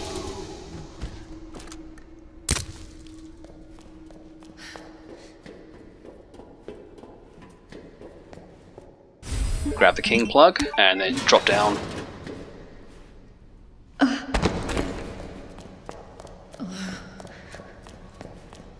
Go back and use the king plug on here to get the spark shot.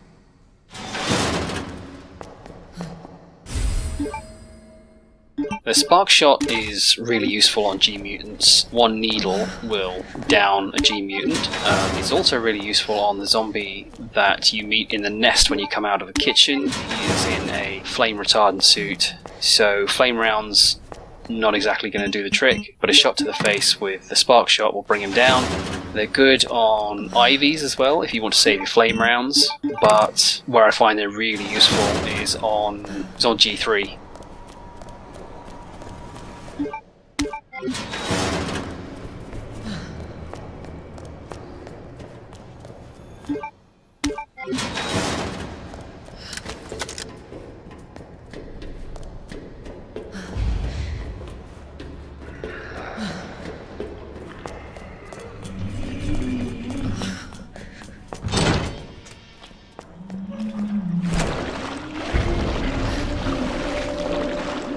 So there's one in our way here, so I'm going to get it in the eye with the spark shot.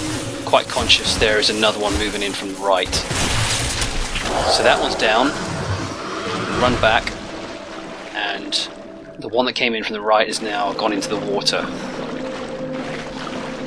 So we can move past, but I'm conscious it could pop up in front of us, but it doesn't. It pops up behind us just as we're climbing out of the water. And just like the first G mutant that Claire meets, we're going to meet another one that comes out of the water and makes a run for us. So we're going to count again. Up, 1, 2, 3, and down. Run past.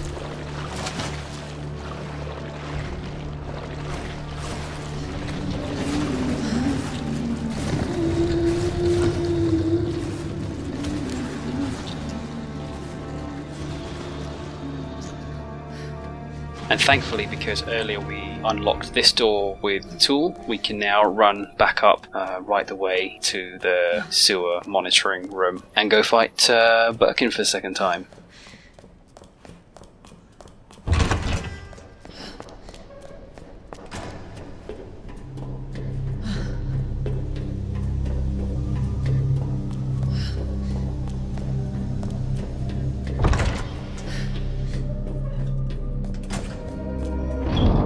So the first thing I usually do at this point is put everything back in the chest and just take out the plugs, get that done. So what we want to do is we want to take out the night plug and we will put that one to the right. So then we put the rook in where the knight was, turn around and put the king on the back left.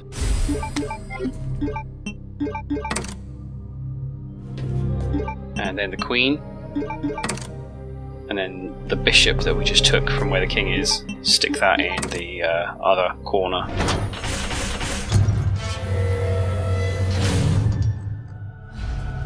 Alright, Sherry. On my way. So for this fight I'm going to take the grenade launcher again with the remaining few flame rounds that I have. I'm also going to take Claire's SLS with all the high-powered rounds that we have, of which there's about 17 or so at the moment. I'm going to take all my flash grenades, and that's it. I did take a mix of herbs to make a shield, but because it turned out to be a no damage run, it didn't matter anyway. But at this point I just stacked up on some healing, just in case.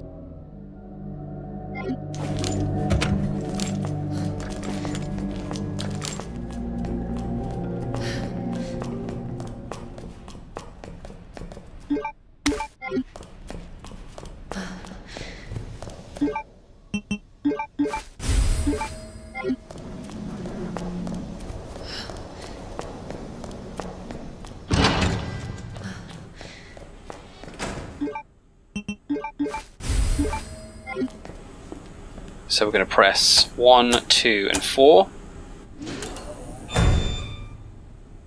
And at this point we need to run back towards the door to trigger the appearance of Birkin. And then we're going to go and stand just to the left of these two fans here. When he drops his claw down, we're going to shoot it once with the flame round. If you don't shoot it, he'll put his claw through 5 times before appearing at the door. But by shooting it here, he'll run straight to the door. And he's going to bang on it about 3 times before bursting through. So here I use the shield. And when we go through, we're going to turn around and we're going to shoot him again. Because by shooting him again, this will do some damage upon impact and also some damage over time as well, just while he's chasing us.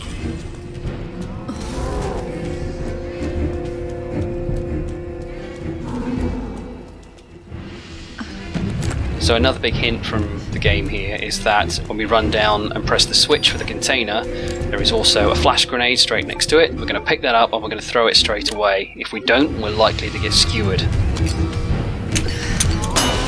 When he's blinded, we're going to turn around and shoot him.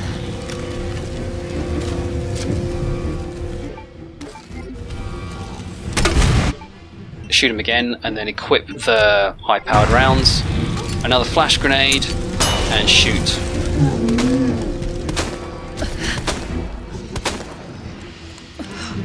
Keep shooting.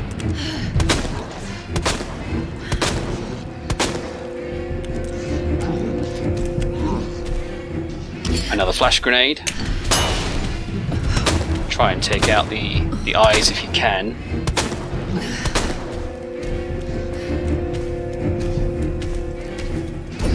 That's me wishing my knife suddenly turned into a flash grenade and realised I was pretty much running out of ammo at this point. So I got really lucky here.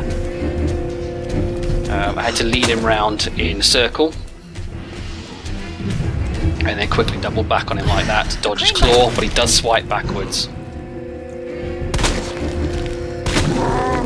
So when he's down again at this point, press the switch for the crane and he should be a goner.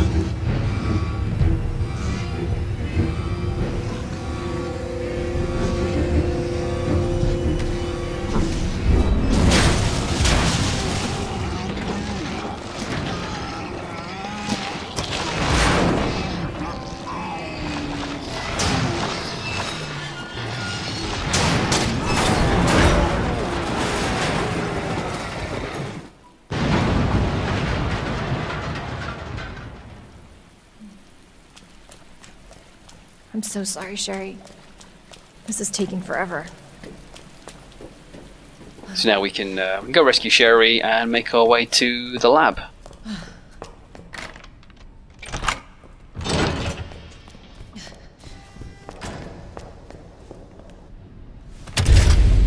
Sherry? Mommy's here. Sherry?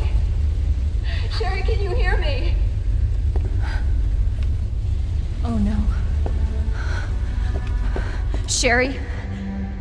Claire? Sherry, are you alright?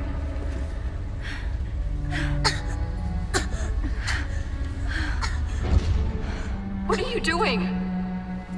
I'm here to help. Sherry's been implanted. She can't be saved. Are you fucking kidding me? You're her mother. Get in here! You don't understand. William is still out there, and if I don't stop him... This conversation is over! Wait! Wait! I can treat her. In my lab. It's not far away. Mommy?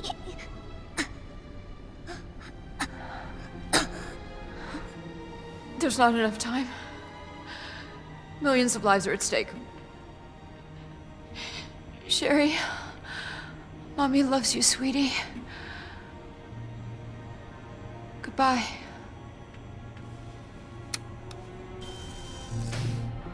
Are you fucking kidding me? Sherry, don't worry. I will get you whatever you need, okay? Oh, why are you doing this? Because I care. Thank you, Claire.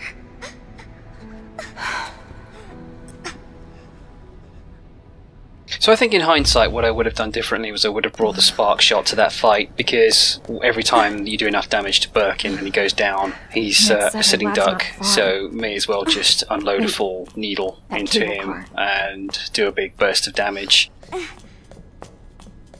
What I really would have preferred to is to save some of the high-powered rounds for the lab to take out zombies, but, you know, Hold on, Sherry. we live, we learn. You're gonna be fine.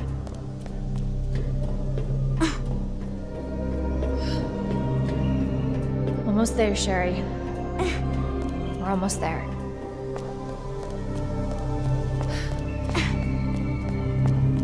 Oh, good. The cable car.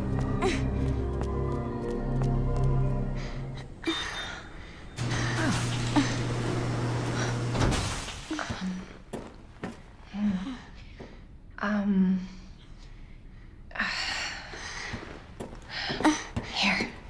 Okay. Here you go. Just hold on, Sherry, okay? You're gonna be just fine.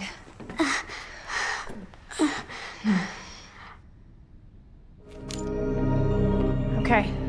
Better check everything. There's no turning back.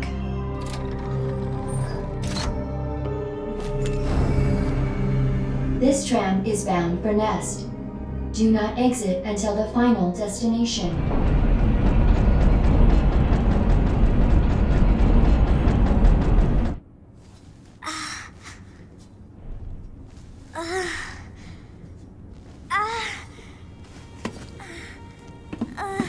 Hey. Are you okay?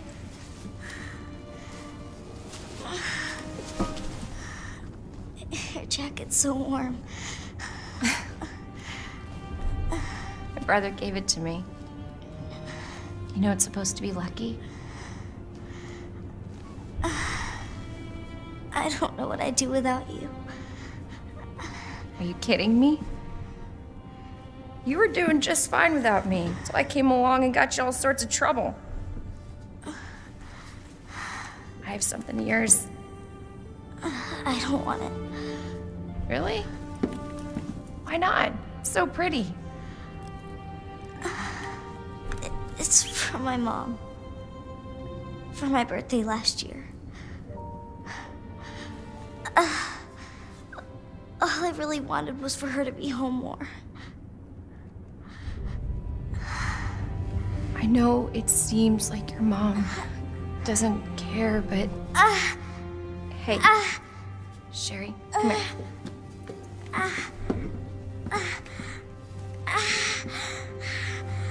Hey, hang in there, okay? Now, arriving at Nest.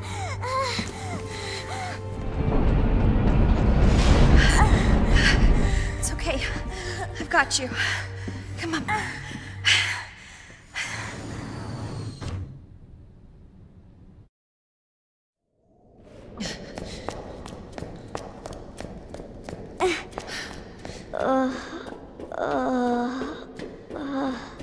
I'm getting you treatment. Just hold on, Sherry. It's okay.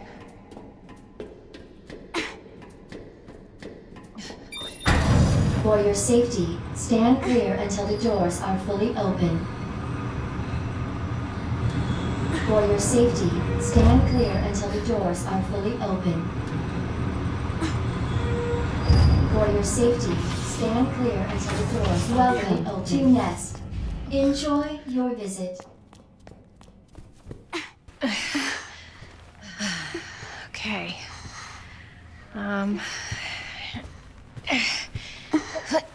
Here you go. All right. Now what? There's gotta be something here. Antiviral agent. That's it. That's gotta be it. Hey. Hey, Sherry. I gotta go. You stay right here, though, okay? I'll be back soon. I promise.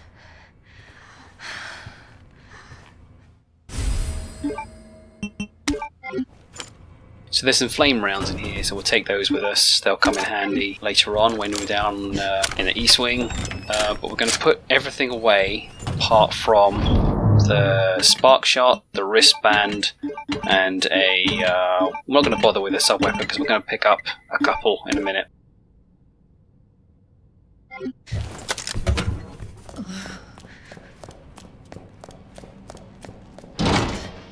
We're going to make our way to the cafeteria next. And once we're inside, we're going to take a right, pick up the grenade, turn around, and then pick up some additional needle cartridges. Run right round the outside, not stopping. I'm not going to bother with the bullets in the middle, and then we just go straight up the ladder. Our tasty selection of healthy foods.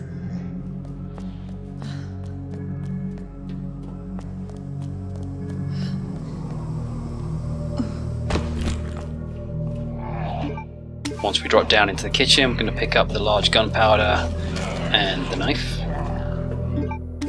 And then we've got to be careful just outside here because this is where we meet the zombie in the flame retardant suit.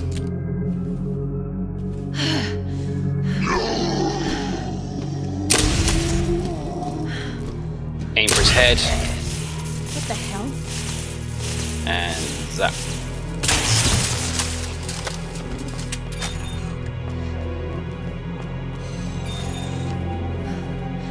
Pick up some more flame rounds, and then the upgrade for spark shot. And of course the upgrade for the wristband. We're not going to come back down this way to get the side pack later on. Hug the right wall there, because if you run too close to the cafeteria door, all the zombies will have grouped up and start coming out after you, and you risk getting bitten. Dr. Lee, your presence is urgently... Sorry for the pause there, I had to go and look after my son who just woke up. I cut the pause short there because you didn't want to watch 20 minutes of nothing. We'll upgrade the spark shot, then we'll put everything back.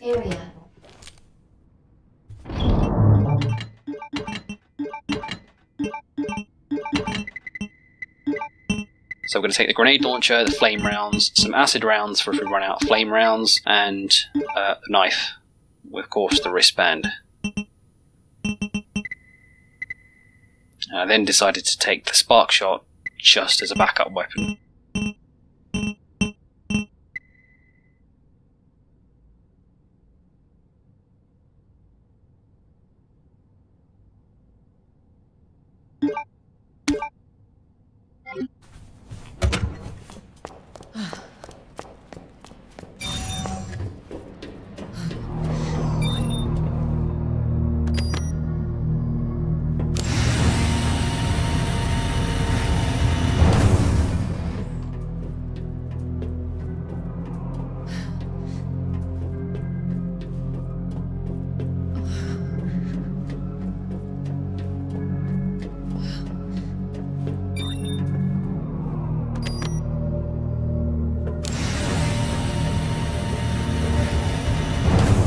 Kind of wish the lab had been bigger. I feel in the original game, whilst I love the design in the remake, the original game there was more to do in the lab and more optional places to go, like the giant moth for example, and the room that you fill up with a BOW gas. But the music is great as well, the lab music from the original soundtrack. So when we come into here, we're going to meet the Ivies for the first time, and we're going to run past them, but we're going to pick up the white gunpowder. We're going to deal with the Ivies on our return. We're just going to run through from now.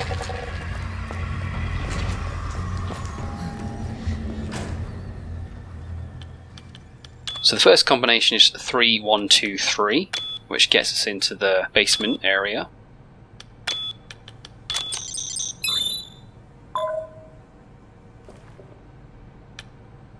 And then 2, 0, 6, 7. That gets us into the drug testing lab. So first of all we need to pick up the empty cartridge, which triggers the cutscene. It doesn't do anything to the plant at this point because there's no herbicide in it, and then we have to take it to the lab.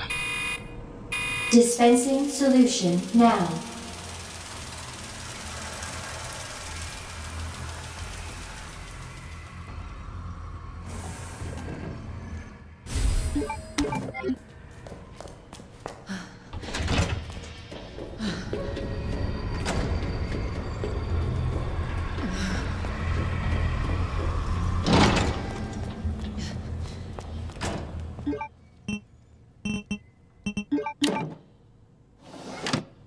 Manual mode engaged. Adjust amount of solution to match cartridge capacity. So the combination for the first scenario is red, green, blue, and repeat until it fills up.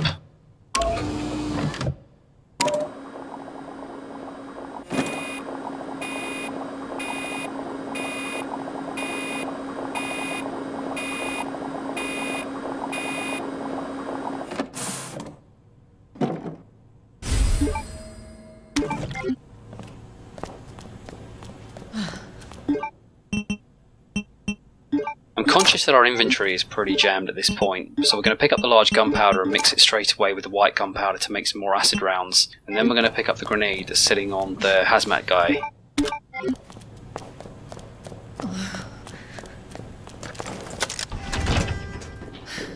When we come out, there's usually an Ivy in our way, so we're going to use the spark shot, and we're going to disable him. The spark shot won't kill an Ivy, but it will disable it for long enough for us to get past. We're going to climb down, and we're going to ignore the large gunpowder for now because we haven't got the room for it.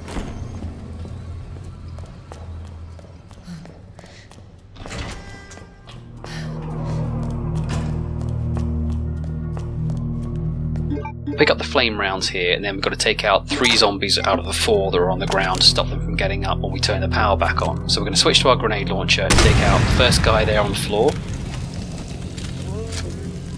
Let's take out the second guy that gets up, and then the last one by the vending machine we'll take out last.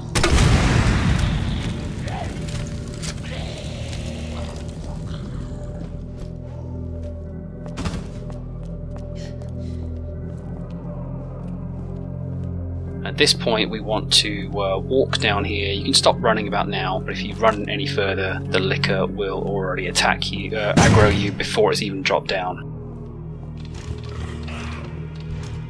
So we back up a bit here, then go around it very carefully. It can sense us, so it's going to move nearer.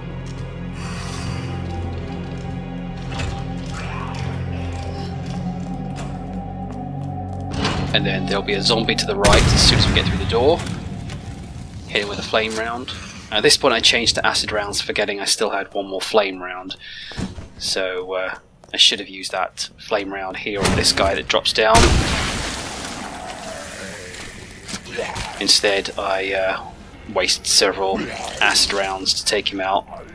The acid rounds are great at stunning enemies. They're not so great at taking out zombies when you need to get past them quickly.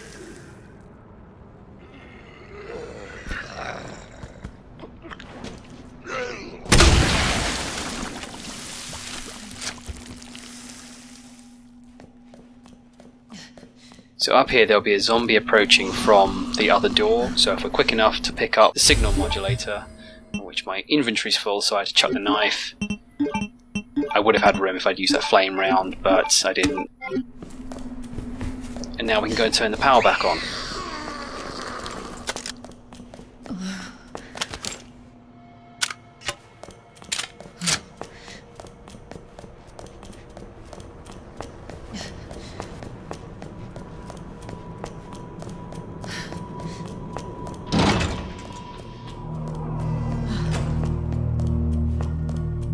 So we're going to walk nice and slow when we enter this room because there's 2 lickers in here now. And make our way to the far end to use the signal modulator for the first time. We're going to take careful note of where they are in the room because we don't want to be boxed in. They know we're here now.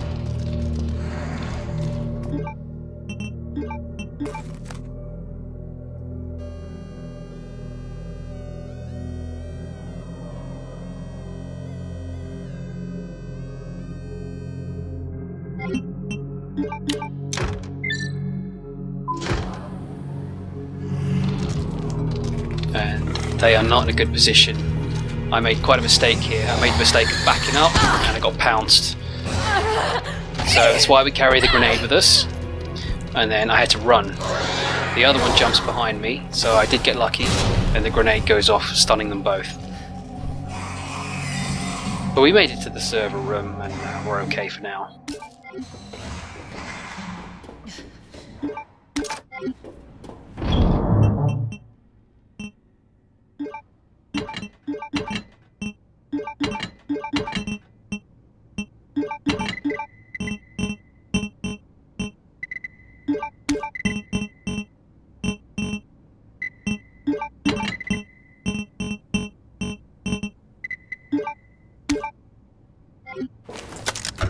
So I couldn't quite decide at this point what I was going to take with me, so I did another final sweep of the room just to make sure I'd picked everything up.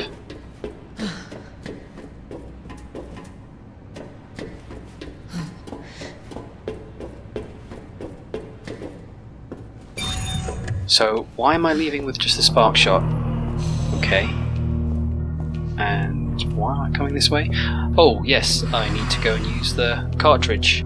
I got disoriented when Tigger pounced over there. So I'm going to come around this way again, but the position of the lickers is not good, so I'm going to return to the server room and try and reset their positions. Again, that was incredibly close.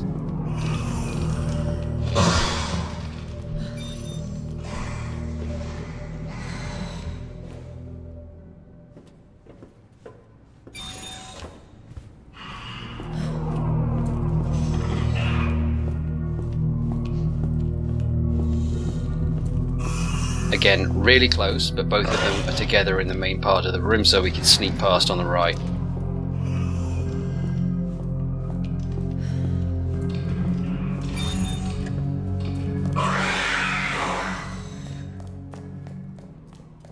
Welcome back, Dr. Lee. You have 5 new messages. Ooh, damn. Should have packed my parka.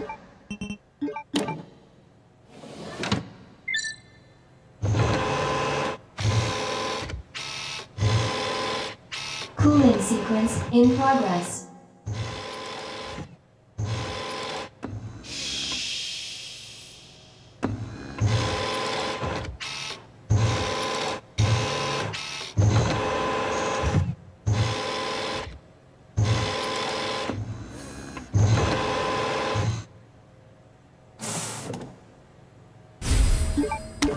Cooling complete. I think packing your parka was the least of your worries, Claire.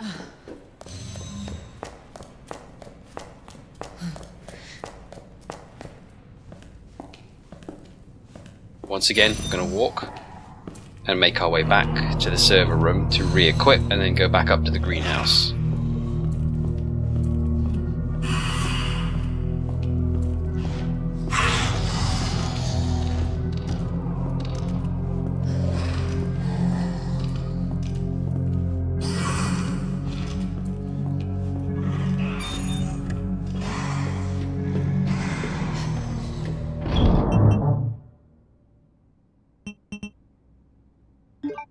to take a stack of grenades with us.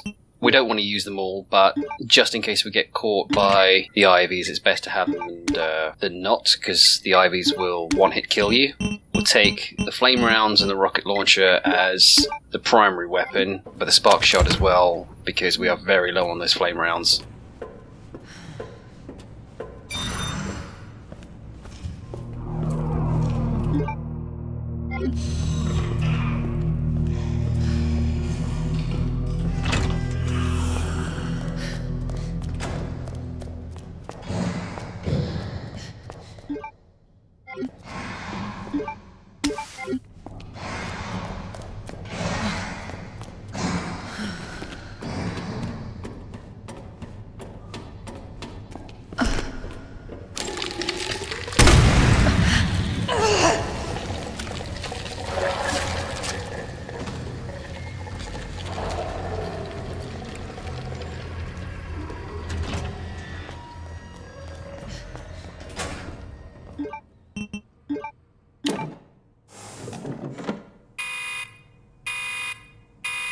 Dispensing solution now.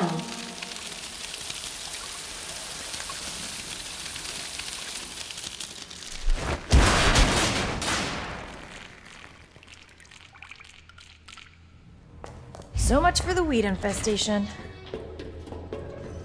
Warning. You have dispersed a dangerous solution. So at this point, all the Ivies in the room are down on the ground. And I thought originally that they get up the point you pick up the chip, but it's not. They're on a timer. They'll get up again regardless after a little while. So if they're in your way, pop them with a flame round and run. But when you get back into the room where you use the dispersal cartridge, there's going to be another one in here, so be careful.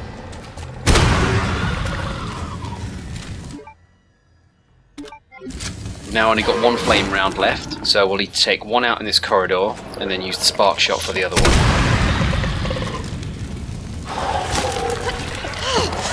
So I got caught here because I got stunned by walking through the flames. I didn't take any damage, but they did stun me. Lesson learned, but saved by the grenade.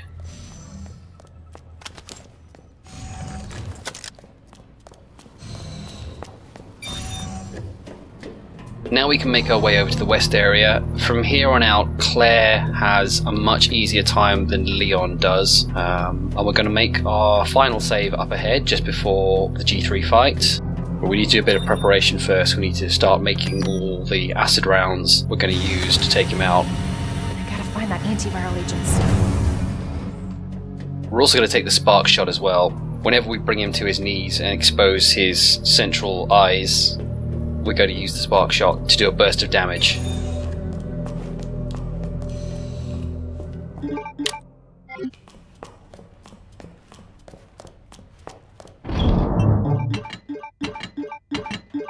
I just put away everything at this point because we want to have a clear inventory for when we assemble all the acid rounds.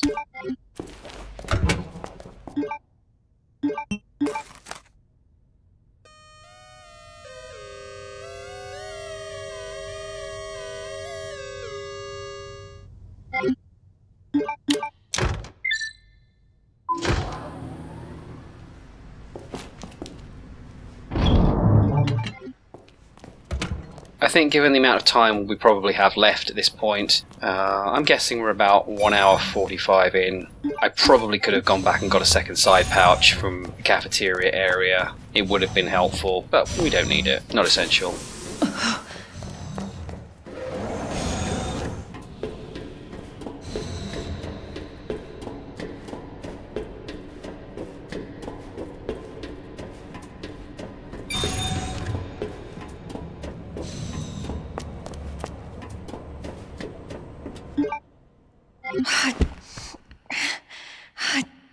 Damn it.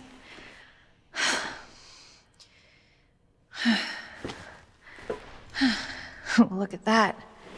All right. Hell yeah. Got it. Oh, thank God. The antiviral agent. Gotta get back to Sherry. So there's going to be a bit of inventory management at this point. so we're just going to take some time to do that. And just want to make my final save here for the spirit of transparency. It took a couple of attempts to get this done without taking damage. G3 can be pretty unpredictable at times. And it's easy to get caught out if you fire an acid round at the wrong moment and it doesn't cause stun lock. So for example, if he's in the process of getting up from being stunned and you fire too early, you won't stun him and he will lunge for you. So it did take a couple of times till I got the strategy down a bit. And for the most part, what we really want to try and do as much as possible with G3 is to try and keep some corner of the scenery between you and him. It seems to minimize the chance of him actually lunging at you and gives you a little bit of a shield. He will run round it at times, but it's better than nothing.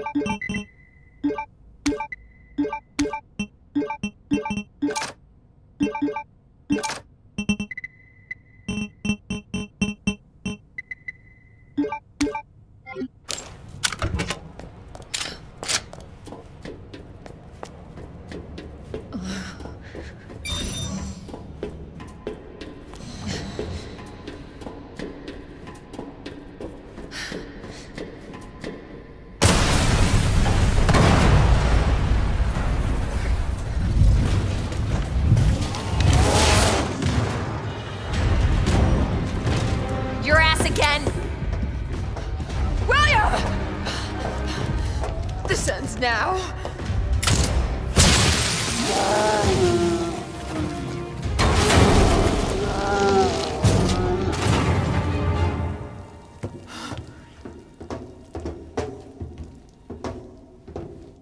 What the hell is this thing? That was my husband.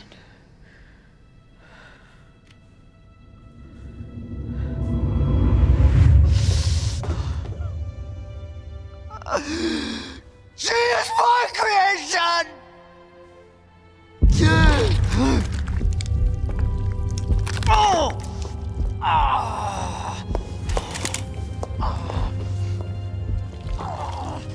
William! I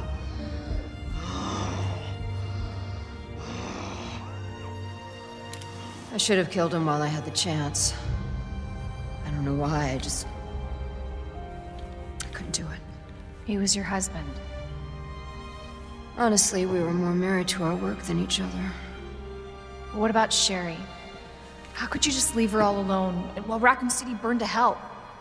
I couldn't let my daughter grow up in a world with the G virus in it. Yes, but that's no excuse to leave her.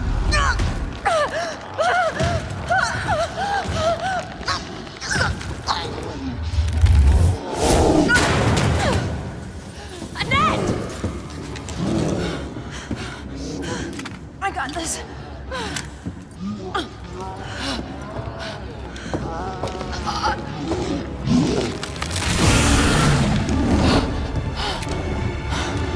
I'm sorry, William.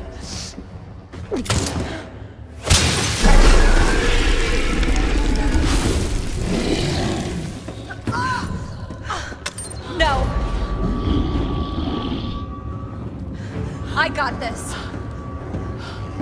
You should take care of Sherry. You don't know what you're up against. I have a pretty damn good idea. Whatever you do, don't stop until it's finished. Trust me. This ends now. So when he opens the fight, he's going to strike a pose, giving us a free shot. Until target is neutralized. Wait for him to get back up, fire again.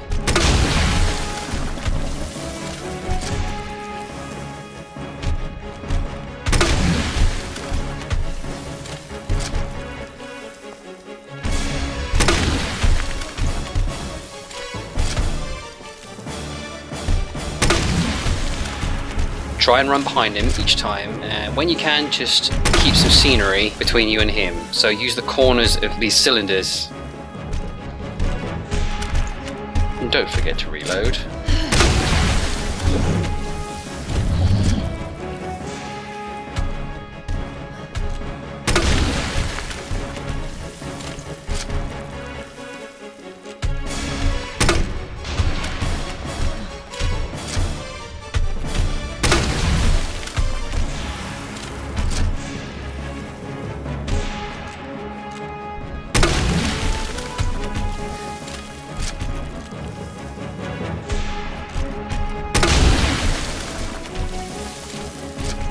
So wherever possible, just aim for the eyes.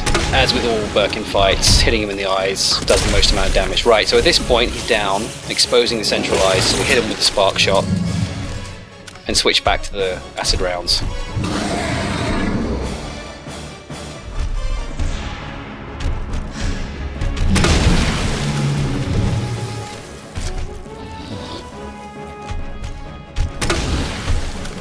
Keep moving, don't let him get too close. Always try to get behind him where you can.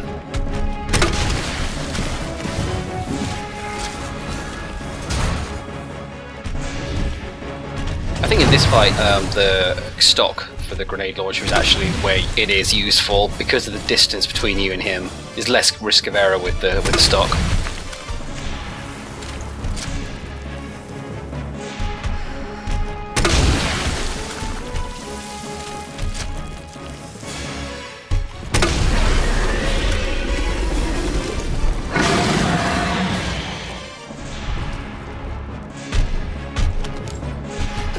So here when he goes to get the panel, we're going to take advantage of that and we're going to hit him with a spark shot, bring him down. He'll always throw the panel behind him, so just stand to his side.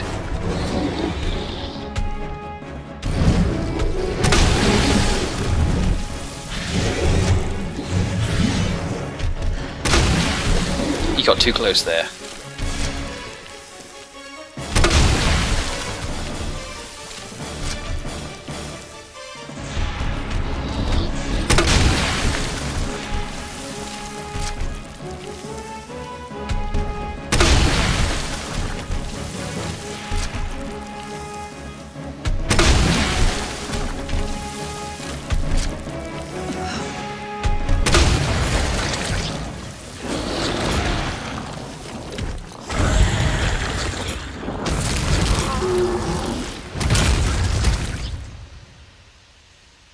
So that's your final big hint from the game, Annette firing acid rounds at G3, and that's why we use them in this fight.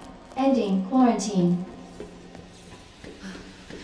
So I know it seems a bit cheesy just to keep him stun locked all the time, but we haven't got enough ammunition in any other weapon to be able to take him down at this point, at least not easily, and not without huge risk. So after the fight, just run around and pick up any of the items you need. At this point I'm looking for the grenade in particular, and like most things it's in the last place you look.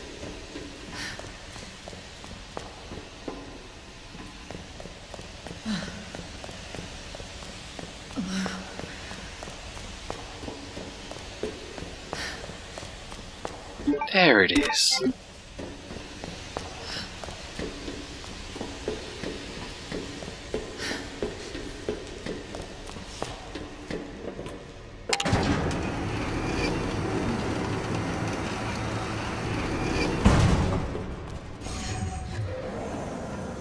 Gotta get back to Sherry.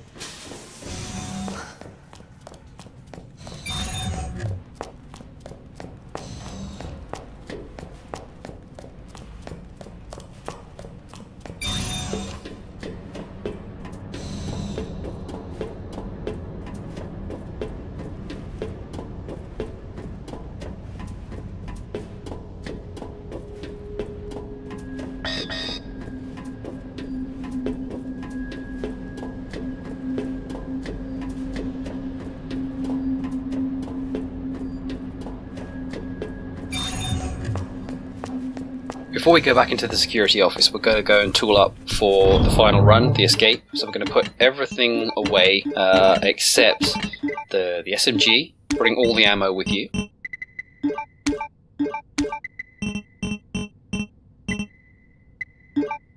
And I'm also going to bring all the grenades we have just for the final fight with G4.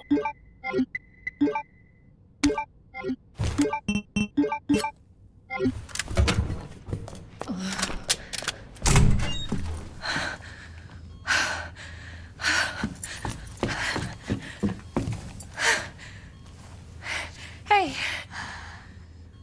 I knew you'd make it. My mom needs help. Annette? Sherry? How are you? Okay. But you don't look so good.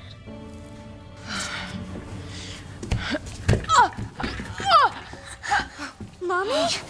Hey, look at the screen.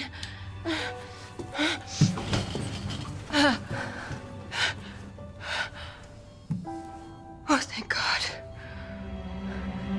So Sherry's gonna be all right? She'll be weak for a little while, but yes. She's free of the G virus. Did you hear that?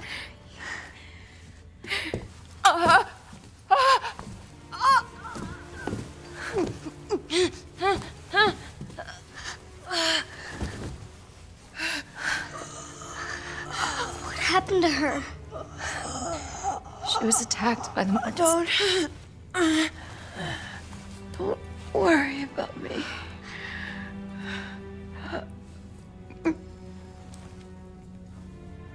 Take my daughter to safety.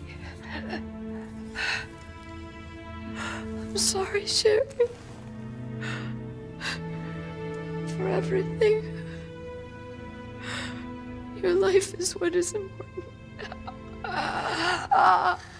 We can't just leave her here. You're right, we can't. Attention, unauthorized removal of a level 4 virus detected. Facility lockdown initiated. What does that mean? Self-destruct sequence. It's a self-destruct code. In case the G virus leaves the building. Virus detected. Facility lockdown initiated. Self-destruct sequence will be used when lockdown is Save my daughter. No! Sherry? Sherry, we're gonna say goodbye to your mom. Mom, please say goodbye. Please, Sherry. Listen. She loved you, okay? You really gotta get going. Come on.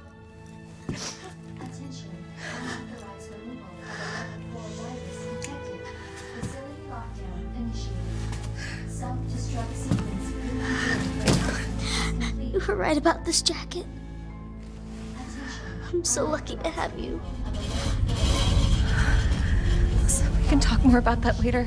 We gotta hurry now. Come on.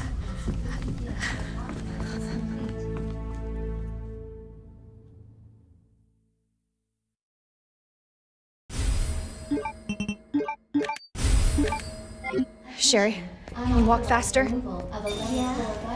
don't want to rush you, but we have to go.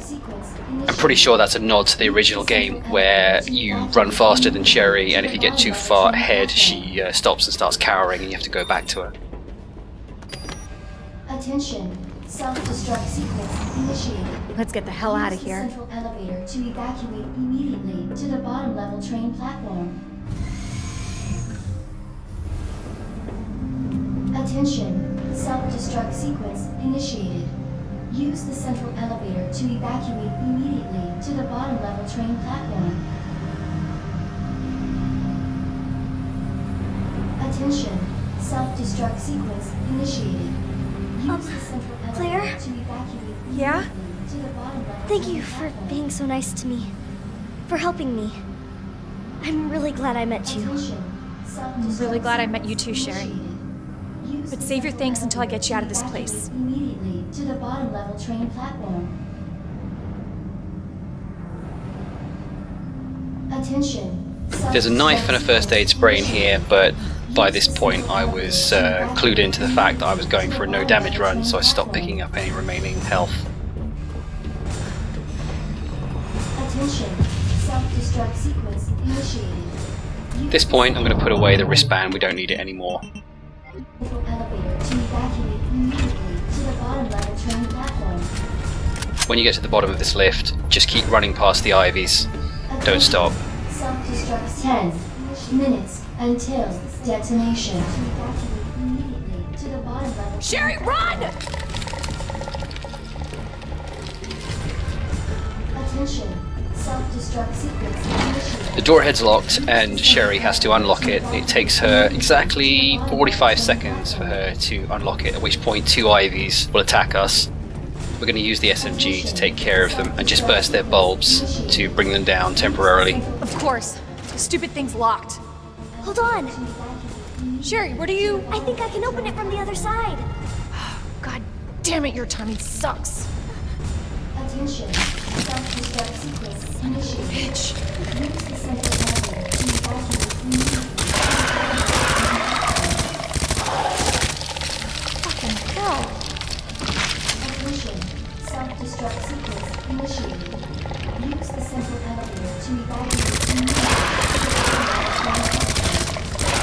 9 minutes until detonation. When the second one's down, you can just turn around and wait for Sherry to open the door. I got it! Huh. Nice work, Sherry. We make it easy.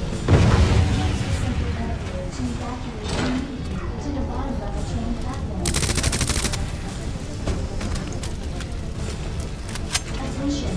Self-destruct sequence initiated. Sherry, you hanging in there? I'm right behind you. Atta girl. Think we're almost out of here. Pretty sure Claire's mouth wasn't moving there. So at the final item box, we're going to put everything away apart from all our grenades. Worth a try! Because there's no G5 in the first scenario, we can use the minigun at this point, and that's all we're going to need, that plus the grenades.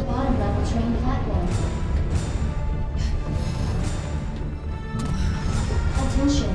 Self-destruct sequence. What are you doing? I gotta get this train moving. I need you to stay right here, okay? Okay. I promise I won't move. Good. Be careful. Always.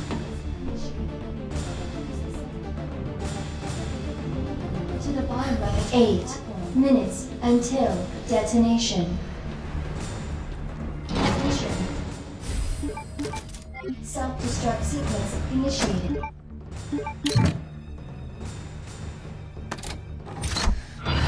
Okay. Alright. Did something. Okay. Alright, it's working. Claire! What? Leon? You're down here too? Yeah, but the whole place is coming down. Look, you need to get out. Fast! I know. I found a way out. I think we can all make it. Where are you now? Claire, are you still there? Leon? I'm sorry, you're breaking up. Don't worry about me. Just get out of here. Leon! Leon! Damn!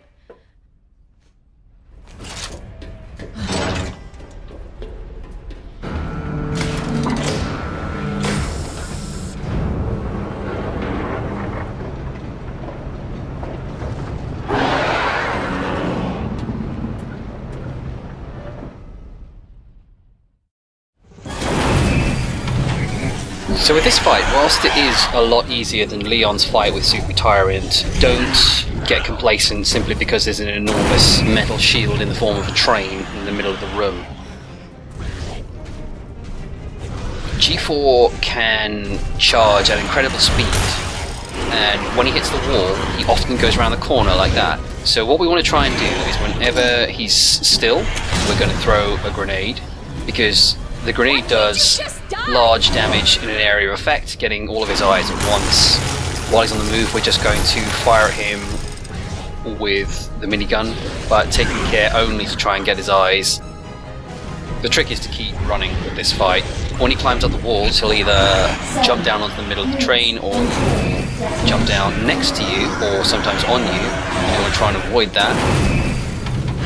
There's also, I think, 2 achievements associated with this fight. You can get one for bringing him down off the wall by shooting his eyes and doing enough damage, and also I think by completing it with so many minutes left on the clock. It's either 4 minutes or 6 minutes, I can't remember. I think it might be 4 minutes left on the clock.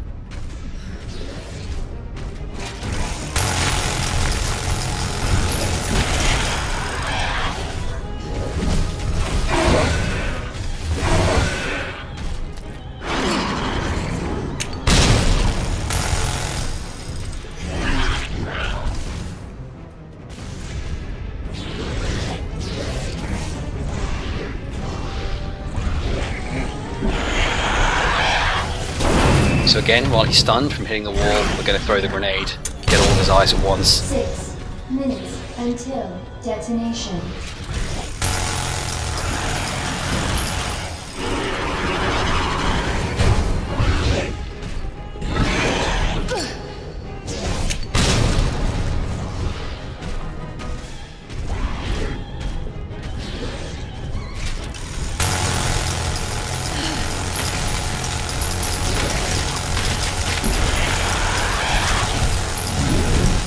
At this point I can tell the fight's nearly over because his eyes are red, so I'm being a little more careless with the ammo than I normally would be. That, and I'm also out of grenades.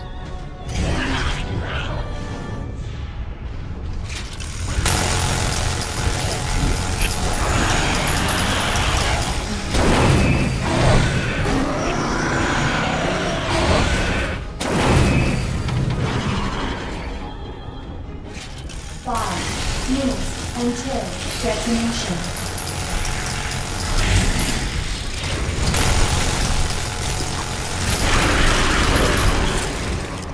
When he drops to the floor like that and starts pulling himself along, he can still reach you very quickly. So you just want to finish him off with whatever ammo you've got left. And that is it.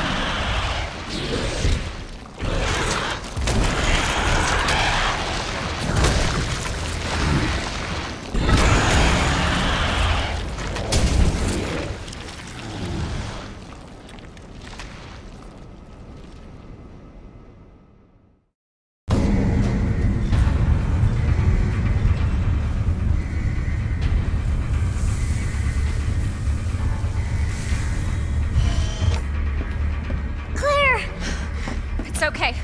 I'm here. We're getting out of here.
So what's the first thing you want to do when we get out of here? I want to see where you live. Good. 'Cause I need to take a shower. Yeah. Really? That bad? Oh, yeah. Claire! Leon! It's so good to see you. I told you we'd make it, didn't I? You did.